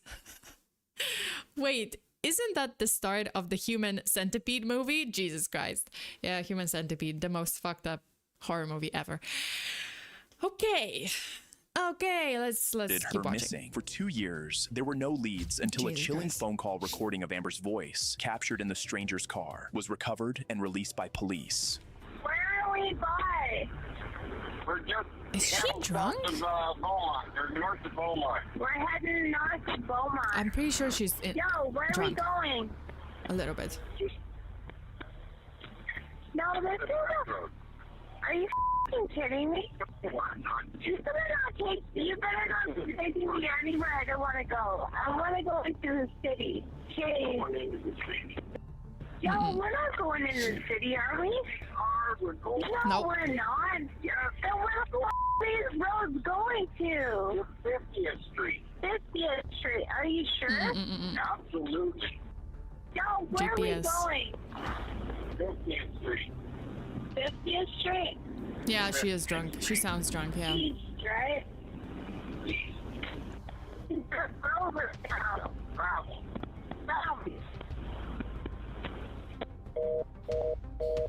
The man lied to Amber, claiming he was taking her to Edmonton, but drove her to rural Leduc County just 4 days after police released the phone conversation. Horseback riders discovered Amber's remains in a bush in Leduc County. Christ. She was positively identified through dental records. To this day, the man from the call has never been identified, and the circumstances surrounding Amber's death remain a mystery. Holy shit! Oh Oh my god. Also not sponsored. Not sponsored, but oh my god, what the fuck? Yeah, like I think she was under the influence of alcohol, like she was drunk, and because her speech was kind of like stretching and pretty weird. So yeah, absolutely not even in my worst nightmares. Never hitchhiking. I'd like to live. Yeah, absolutely. Don't do this. Don't be me. don't be me. Don't be insane. Like, yeah, okay, hitchhiking with a friend doesn't mean shit if you're like outnumbered, or you know, like someone has a weapon and you don't because you're stupid and you didn't think that, you know, you would be in danger because I don't know, because you're me and you're stupid. Oh god. Yeah, that happened.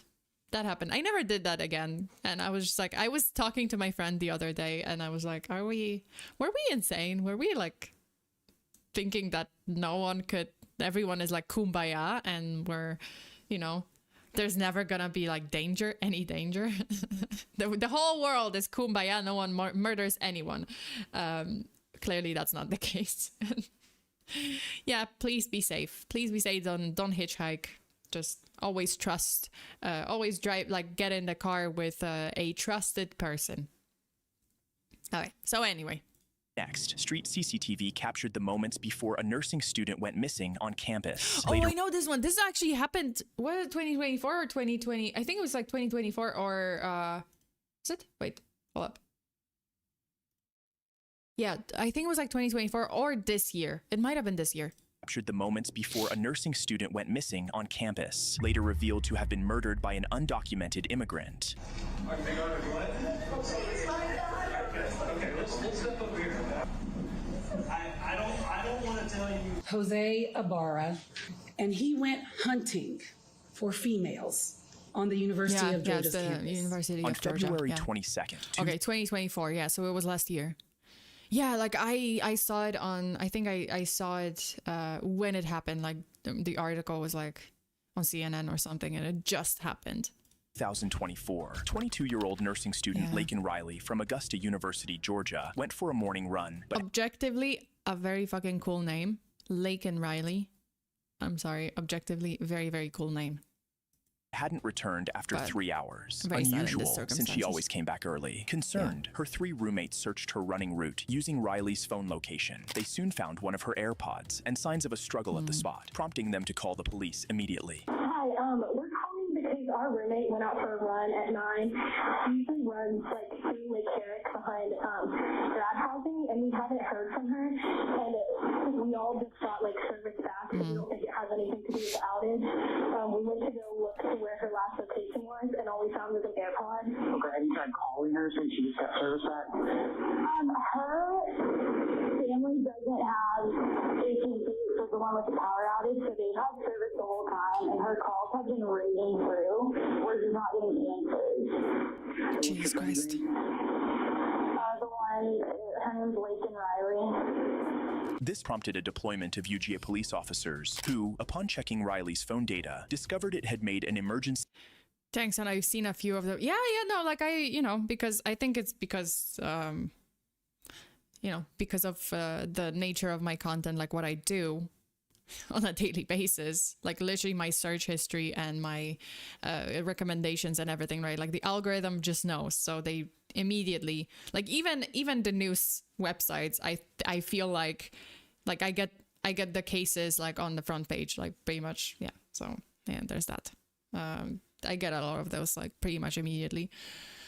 So I know several of the cases here. SOS to 911, during which disturbing sounds of a... Wait, your search history will not look good if shown to a cop. Listen, I can explain. This is gonna be me, explaining it to the cop. Like, I can explain. I swear I can explain. Listen, I'm an anime girl on the internet. Talking about crimes. I swear to God. I'm not kidding you. They'll be like, are you trying to make a fool out of us? I'm like, no, I'm not. I don't think you're idiots. I'm serious. I'm an anime girl on the internet talking about crimes, talking about true crime. They're gonna be like, do you take us for fools? I'm like, no. this is a thing. I swear to God. It's called VTubing. And I'll be like, sure, we've heard everything before. We've heard this thing before. We're not idiots. We weren't born yesterday. I'm like, no. Your FBI agent would say otherwise. So now you really need a lawyer if you're gonna explain it to Johnny Law.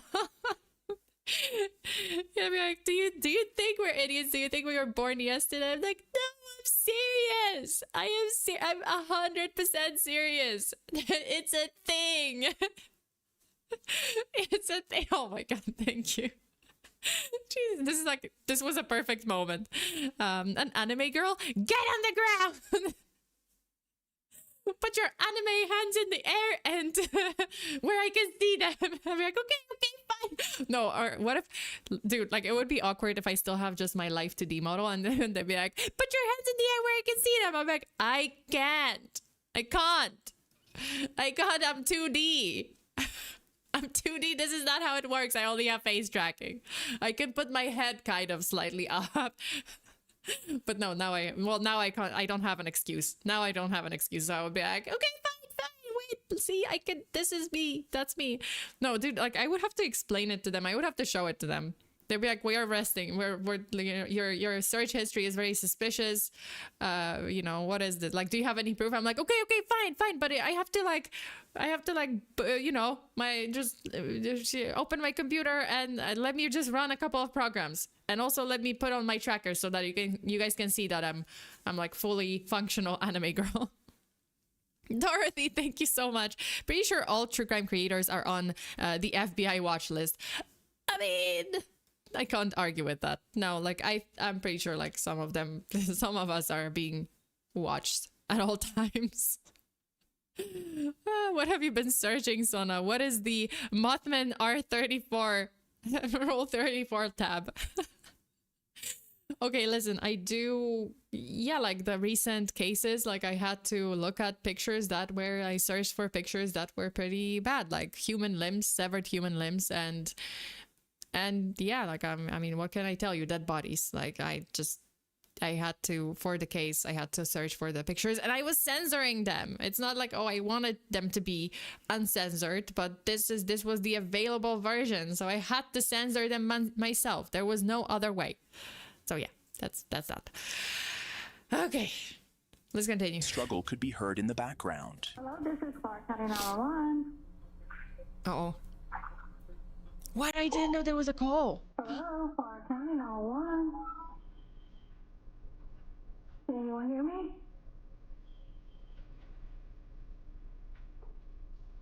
Oh my God, what the fuck?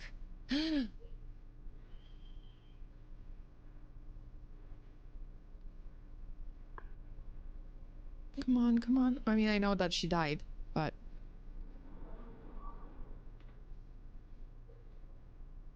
Clark County 911. Oh, what the fuck?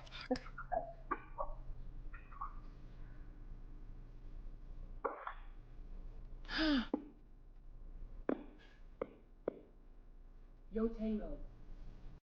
What? No, not sponsored.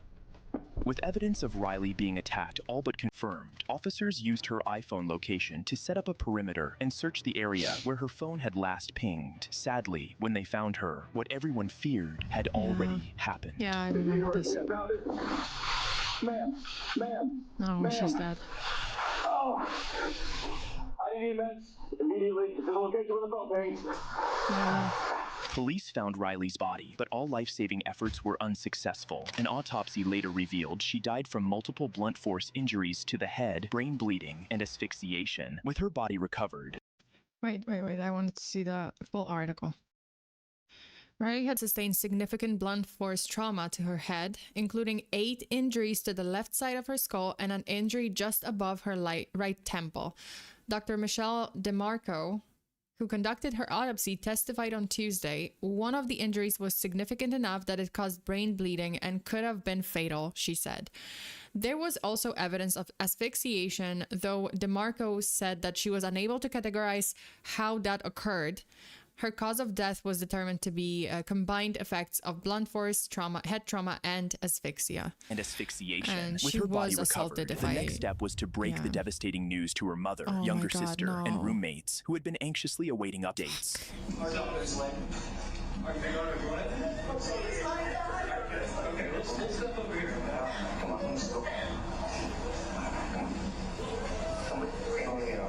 Oh my God. Dude, what the fuck? Oh, I haven't seen this video. Like, I know of the case and I obviously, like, oh shit. Oh. Lance, thank you so much. Oh my God. I just looked at my history and I realized, how am I gonna explain my search history for how did Jeffrey Dahmer hide the bodies? Please, officer. I am a crime fiction writer. I need accuracy. No, yeah, we're in the same, Lance, we're in the same boat. We are in the same boat. We're just like, please, I swear, I am not a psycho. I'm not a psycho. This is for YouTube. Just like, I know YouTube is stupid, but this is what we do. Or like, this is for a book. And they'll be like, yeah, sure, we've heard this before. I'm like, no. Like, listen, I'm an anime girl. I'm streaming true crime on YouTube. No. Hands up. Oh God. So you're pulling a curry riches. Jesus. I think he cooked them.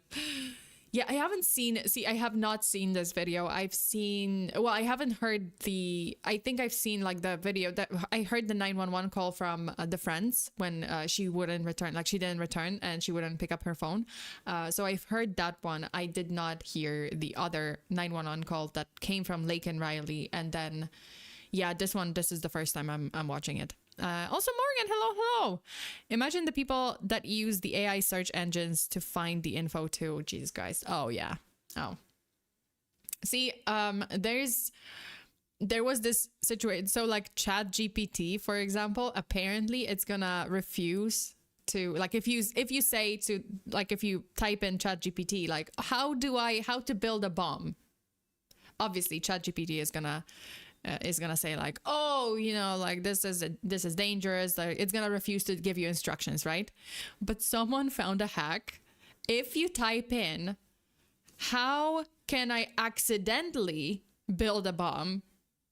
Or like, oh, how to accidentally build a bomb, or like how to avoid, you know, accidentally building a bomb. And then ChatGPT would just like, instructions. It's like, oh shit. How to become an anime girl. Wait, this isn't Google. But yeah, apparently, like, oh, there's like hacks, like, oh, accidentally, or like for academic purposes, or something. Yeah, it's, yeah. Yeah, there's been some hacks. Okay. Oh no. Oh, I guess they know already. Yeah.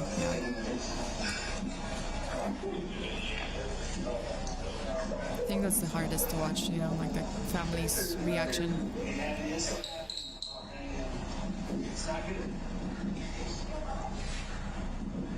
I don't want to tell you yes or no because I don't have names. I don't know who anybody is. This is a pretty serious incident.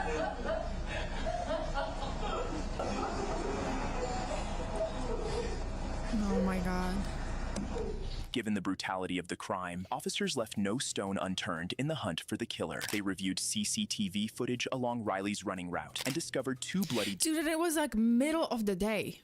It was broad daylight. It wasn't even, you would think like, oh, okay, was she running at night? You know, was it, you would imagine, right? Like you imagine that, oh, she was maybe running in the evening. It got dark, you know, it's scary. You imagine the scary scenario, right? Like, oh, it's scary. Like, oh, it's dark, it's spooky, and she's running in a remote area. No, she was running on campus. She was running in this like forest, or, you know, like there was like a very short path inside of the forest, or like the park on campus. And it was 9 a.m. in the morning. It was morning. Like, people are around, and it still happens. So yeah, it's crazy. stones used as a weapon and evidence that she'd been dragged from the trail into nearby bushes, where she was likely killed after resisting an attempted rape. CCTV later captured a hooded man in a hat disposing of clothing, gloves, and hair in a dumpster, all of which tested positive for Riley's DNA and blood. By piecing together several surveillance clips, officers eventually tracked the suspect to his home, just 1 mile from where Riley's body was found.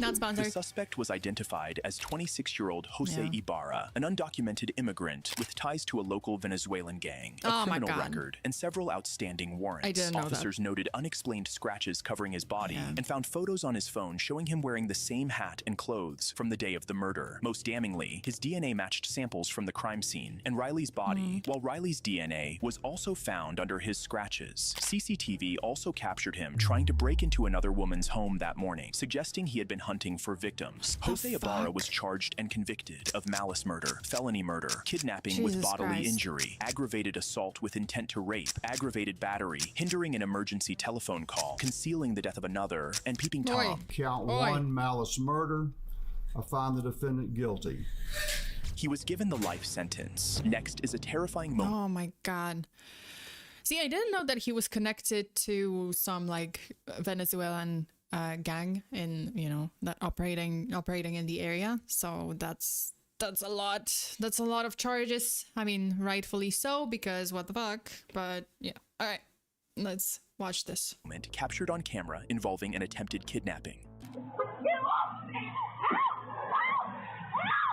On Sunday, June 29th, a male suspect committed a robbery inside a local business. He then forcibly removed a female employee from the store and dragged her outside. What the fuck? What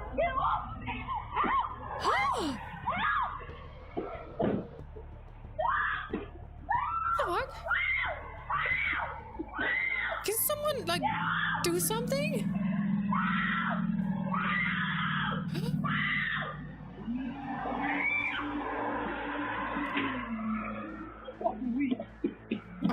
Okay. She's running. The woman managed to escape and caught the attention of a nearby citizen, who quickly came to her aid and called the St. Johns County Sheriff's Office. Well, how is he attacking her? Talk to me. He's trying to put her in the car. The suspect abandoned the kidnapping attempt and fled the scene. Officers later spotted the suspect driving recklessly. After a high-speed pursuit, he was taken into custody. The suspect, 31-year-old Tundidor, now faces charges of kidnapping.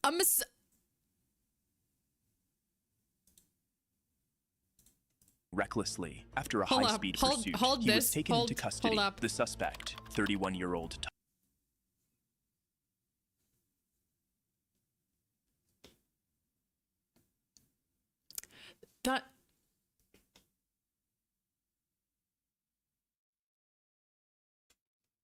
His name is Tundidor.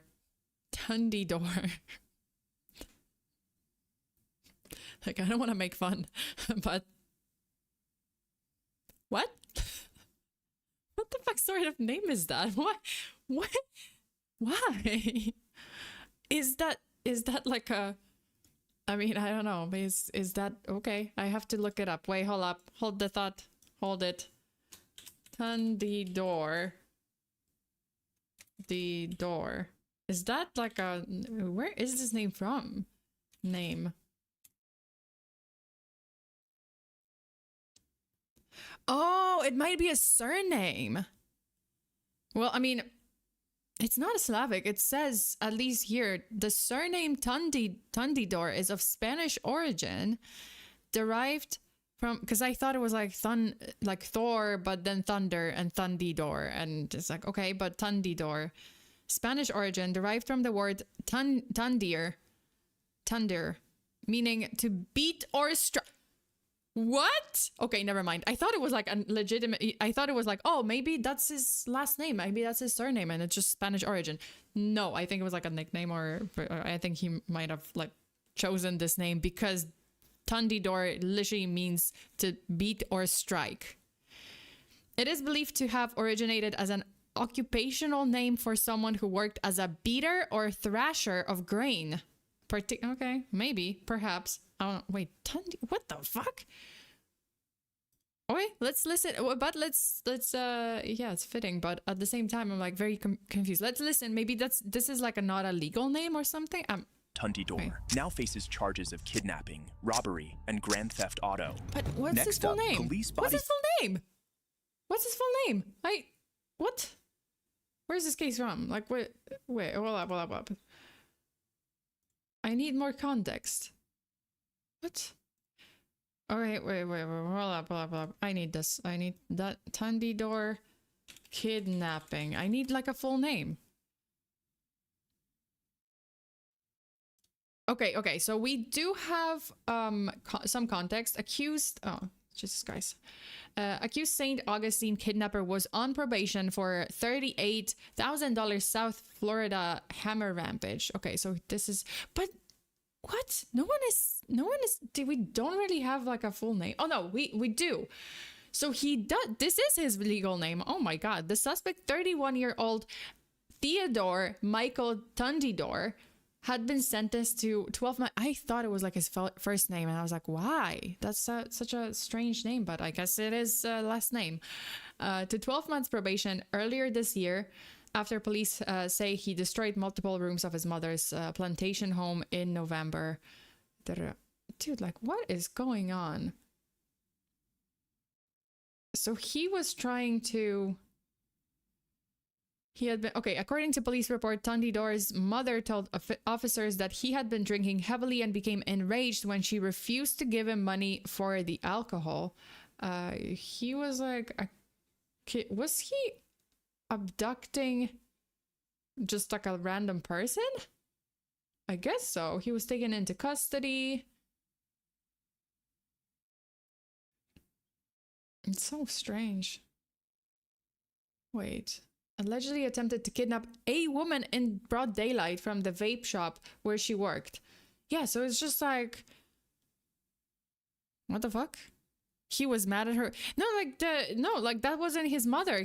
Maybe, yeah, like that was a girl at the vape shop, and he just decided to just freaking kidnap her. Why not? Apparently, oh, that's my watch later, dude. Like I have a list of things that I have to watch later, and. Agent Smith is like, what is it that you're saving for your watch later? I'm like, don't listen. I can explain. I think he was trying to get ransom to get more alcohol. Oh, possibly, yeah, possibly. Okay, let's oh, the next one is Gabby Petito case. So we know this one, or I know this one. I covered it before. So we know this case. Next up, police body cam captures moments before a girl went missing. Gabby, Brian, okay. What's going on? How come you're crying? I'm sorry, we've just been fighting this morning. Some personal issues. On August 12th, 2021, Moab police in Utah responded to a domestic violence call involving 22-year-old Gabrielle Petito and her fiancé, 23-year-old Brian Laundrie, who were on a 4-month travel vlog across the U.S. Witnesses had reported that both parties had been hitting each other. What's your guys' names? Gabby. I'm Brian. Gabby, Brian, okay. What's going on? How come you're crying? I'm sorry, we've just been fighting this morning. Some personal issues. I just quit my job to travel across the country, and I'm trying to start a blog. I just have a blog stuff, so I've been building my website, so I've just been really stressed. Yeah, so she's been, you know, she had a YouTube channel, and she started recently, and I believe that, you know, like the boyfriend, like he agreed to go with her on this 4-month long, you know, cross-country trip, but then you know, they started arguing because he didn't, like, she said, I think she says, maybe she's gonna say in this video, but like basically he was kind of making fun of the blog, like he was sick of the YouTube channel, like he didn't want to do it, and he was just trying to like discourage her or something. I don't know, like they basically started arguing about that, and then it led to, well, it led to what it did. Boss Muffin, hello, hi. Attempting. Oh yeah, and then they started hitting each other. Like she hit him. Oh yeah, she slapped him, and then I think he, well, like I don't know if he slapped her or something, but yeah, it's just cause him physical pain or physical. Yeah, so she slapped him. Is that what you were attempting to do to him? What were you? I was trying to get him to stop telling me about it. Tell me what's going on. She just gets worked up sometimes. You want to tell me about those scratches on your face? She had his cell phone in her hand. That's why I was pushing her away. I'm not going to pursue anything. God say I love her. There were visible marks on both of their hands, but neither Gabriel nor Brian wanted to press charges. You're 22, right? So I'm choosing not to cite you today. The officer chose not to arrest or charge either of them, and honestly, instead that was a mistake, like that they left them together. They should have separated them longer. Separated the couple for the night. Laundry was taken to a nearby motel, while Gabby stayed with the van. The couple reunited the next day and continued their trip until August 27th, when Gabby vanished. On September 1st, Brian Laundrie quietly returned home alone to his parents' house in Florida. 2 days earlier, he had called his parents and told them Gabby is gone, adding that he...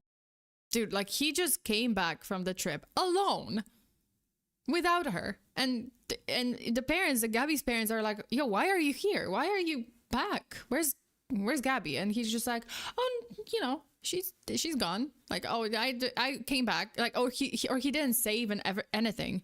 I think he just stayed at his parents' house. Like he did call them, be like, oh yeah, Gabby didn't come back with me.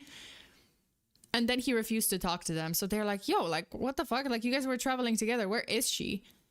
So the parents came over and he would not speak to them. And his parents were just like, obviously, like protecting him and defending him and just keeping him in the house. It's crazy. He would need a lawyer. Rather than alert authorities, his parents concealed this information. It wasn't until September 11th that Gabby's mother filed a missing person report. Unable to reach her daughter for over a week, Brian became the prime suspect, but refused to cooperate. So the thing is that, see, they say that Brian came back on September 1st, right? The last time they were together, it was August 27th. Then he came back home on September 1st. And then Gabby's family filed a missing persons report on September 11th. You would say like, I think a lot of people were saying like, oh, why did they wait so long? Here's the thing. He came back on September 1st and he did not call immediately. He did not tell them immediately. They didn't know. Like they found out pretty much like September 10th, I think, 10th or 11th, like on the same day. They found out that he's been home for 2 weeks, but without Gabby, like he left her. So yeah, like Gabby's family had no idea that she was back, like he was back. And yeah, that's the fucked up part. Exercising his right to remain silent. Shockingly, Brian and his family then went on a camping trip, fully aware that Gabby was no more, while ignoring repeated pleas from Gabby's parents, who were desperate for answers. Whatever you can do to make sure my daughter comes home, I'm asking for that help. Our lives are falling apart. We believe you know the location of where Brian left Gabby. We beg you to tell us. Police even pleaded with Laundrie's parents for any information their son might have shared, but they refused, keeping him inside their home and shielding him from investigators. Investigators then intensified their search, and on September 19th, Gabby's remains were found in Bridger Teton National Forest. An autopsy determined she died weeks earlier from blunt force injuries to the head and neck and from manual strangulation. By the time of this discovery, Laundrie's parents had reported their son missing 2 days earlier, deepening police suspicion they were shielding him. However, this wasn't the case. On October 20th. Well, like they were still shielding him. They were still hiding him in the house, but then he disappeared because he ran away, and they claimed that, oh, we had no idea that he ran. Like, oh, we have no idea where he is, right? Like, because everyone was like suspecting that they knew and they helped him run away. But like supposedly that's not the case, and he just like ran off to the wilderness. Police found Brian Laundrie's decomposed body October 20th. Police found Brian Laundrie's decomposed body at Myakkahatchee Creek Environmental Park in Florida. He had offed himself shortly after fleeing home. A handwritten confession to killing Gabby was found in a notebook on him. With Brian dead and prosecutors unable to charge Gabby was found. Wait, okay. I have killed myself by this creek in the hopes that animals may tear me apart. That it may make some of her... Oh, I guess some of her family happy. Please pick up all of my things. Gabby hated people who litter. Yeah, it's, yeah. So police were searching for him for like weeks, you know, there was a manhunt and it just turns out that he offed himself. Oh, sorry. In a notebook on him. With Brian dead and prosecutors unable to charge his parents, Gabby's family filed a civil lawsuit alleging the Laundries withheld critical information under legal pressure. Brian's parents admitted that on August 29th, he had called them to say, Gabby is gone, and that he needed a lawyer. To settle the lawsuit, they agreed to pay $3 million. In the next case... No! Absolutely not. I think they might have been arrested too or something, or... I don't know if they were, maybe they weren't arrested, but yeah, they absolutely hid evidence. They helped him come back home, even though they already knew that Gabby was dead on August 29th, when he killed her probably August 27th, 28th. Yeah, it's pretty insane. Mother of two, recorded a video naming her husband as the suspect before she went missing. No, I know this one too. Covering all my bases, making sure that if something happens to me or my family or all of us, that our assets are documented. I do not know where she's at. Okay. What do you think has happened to her? Have I told you that you're a suspect? Well, it's felt like that a few times. On December 7th, 2009, 28-year-old Susan Powell's relatives reported her missing. I think I talked about it briefly on my channel. I might have covered this case like very briefly and my voice is a toaster, but I may have covered this case briefly in like another video where I was like covering the strange last found footage or strange last footage. But yeah. Along with her husband Joshua and their two children, officers broke in to search for them, but found no one. That same evening, Joshua returned alone with the children, claiming he had left Susan at home while he took the kids camping in the middle of a snowstorm, a story that raised red flags. Police found Susan's blood in the house, learned Joshua, who had declared bankruptcy. The week after Susan disappeared, Josh, who had filed for bankruptcy in 2007, claiming $200,000 in debt, withdrew all the money in her IRA. And then Josh moved with the children back to Puyallup, Washington, I guess. Sorry, Puyallup? I don't know how to pronounce it. Breaking his public silence on his wife's disappearance to the Salt Lake Tribune in November 2010. He told the paper that Susan was a good person and a good wife and a good mother, but also extremely unstable so long as her family was demonizing him and characterizing her as some sort of saint. She wouldn't be able to come back, he said. With over $200,000 in debt 2 years prior, had emptied her retirement accounts and discovered a letter and homemade video Susan had left at work, warning, if I die, it may not be an accident, directly implicating her husband. This is me. July 29th, 2008. It is 12:33 Mountain Time. Covering all my bases, making sure that if something happens to me or my family or all of us, that our assets are documented. Hope everything works out and we're all happy and live happily ever after as much as that's possible. Charlie, say hi. Okay. All stuff bought in a year or less through Home Depot on my credit. Josh bought a lot of stuff and then he had to bankrupt it. And then he bought a little bit more on my credit. And I had necklaces too. I don't know where those are. I just got in a rage, as you can see, and broke this. There's studs and pearls and opals in there. Broke this and threw all my DVDs and made a mess. Because he was angry at me about a year or two back. Joshua then got into even deeper trouble when a coworker came forward and testified that Joshua often talked about how to hide a body, prompting officers. Yeah, she was prepared for it if something happens to her. Well, I mean, that's why she says, right? Like, that's why she says, like, oh, I'm covering all my bases because, you know, like, hopefully we're happy, you know, happily ever after for as much as that's possible. But yeah, but then she talks about how he was buying stuff on her credit, and then he was angry with her, and yeah, he does, like, right? Like, she documents it on video. To bring him in for questioning. You do not know where she's at. Mm-hmm. Okay. What do you think has happened to her? I'm sure you don't. I need you to tell me what you think has happened to her. I'm sure you don't know what's happening. I don't think she would leave on her own. Have I told you that you're a suspect? Well, it's felt like that a few times. You have the right to remain silent. Anything you say can and will be used against you in the court of law. One of our detectives just interviewed your children. And your children are telling our detectives that Mom went with you guys last night. And then she didn't come back. Uh-oh. She did not go with us. You could leave anytime anyways. Yeah.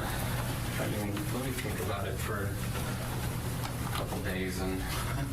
Your wife is missing, Josh. Yeah, but I've already... And you want to think about it for a couple of days? I've already answered. Excuse me? Your wife is missing and you want to think about it? Well, yeah, because he has to think about a story.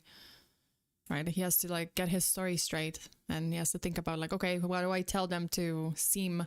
So that it seems like, oh, I'm not the one who killed my wife. But, okay, then. Everything.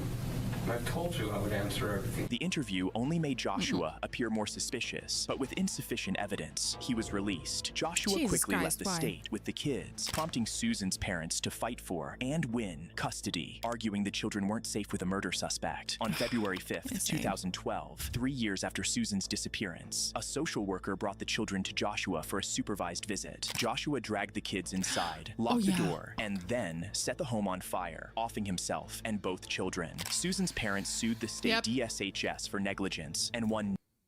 Yep. He dragged the children into the house, a 7 and a 5-year-old. Yeah. As the social worker brought them for a visitation. And he set the house on fire with himself and the kids inside. And so the kids died and he died too. Yeah. It's absolutely insane. Yeah, my thoughts exactly. I was just like, what the fuck, man? Oh my god. Yeah. Okay, that's it. That's it for today. I think this is it's enough. It's enough horrifying videos and just horrifying cases for today. Thank you so much for tuning in. Thank you for watching. For sitting through this with me. I did know some of the cases. Like, I definitely have to revisit the Delphi murders, especially since all those videos came out. You know, the recording, the voice recording, the video that was like expanded, right? Like more than what the police released, and yeah, just explore the whole case. So I might actually cover it soon, and just. And that's fucked up. But yeah, please make sure to go over to Inspector Ray's channel and support them. Give them a sub. Give them a like. Thanks for the investigation. You're welcome. Thanks for the streams. You're welcome. You're welcome. Thank you so much, you guys, for tuning in today. I hope you enjoyed the stream, or I hope I didn't traumatize you. I guess I hope I didn't traumatize you too much with this stream. So anyway, thank you so much. Stay safe out there. Always lock your doors and windows. Bear your haxes. By the way, I'm gonna be back on, I believe, Wednesday. I think on Wednesday I'll be back. But oh god. No, my face is melting into the my face was just melted into the floor. Remember, you're paying for our therapy. No. Let's see who's gonna pay for my therapy. Yeah, I deserve that. I deserve that. You know what? Like, that's fair. I deserve that. Let's hope you're still you when it is Wednesday.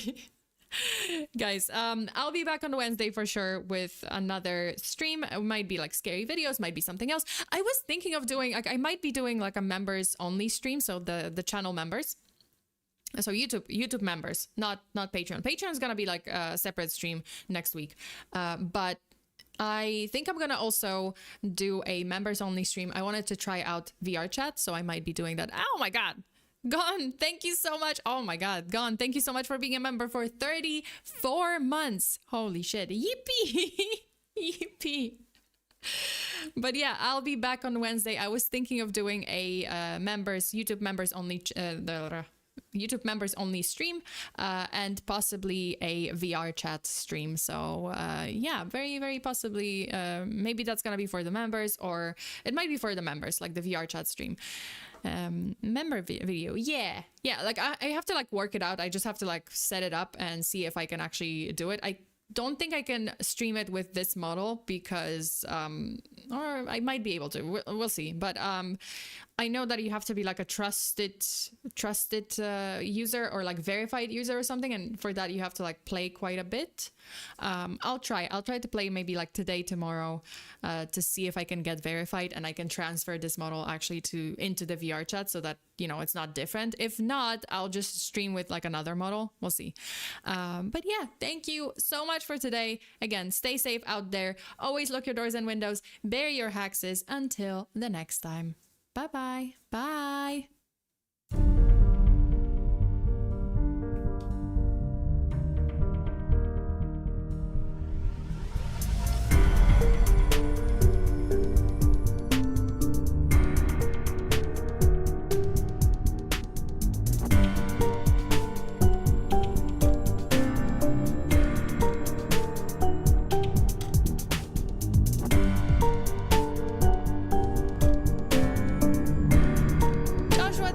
For the hostage time. This was heavy, Sana. Take care. You too, take care. You guys know that I thought that Japan had the most islands, but apparently the country with the most islands, more islands than any other country, is very like unexpected. Sweden has a total of 221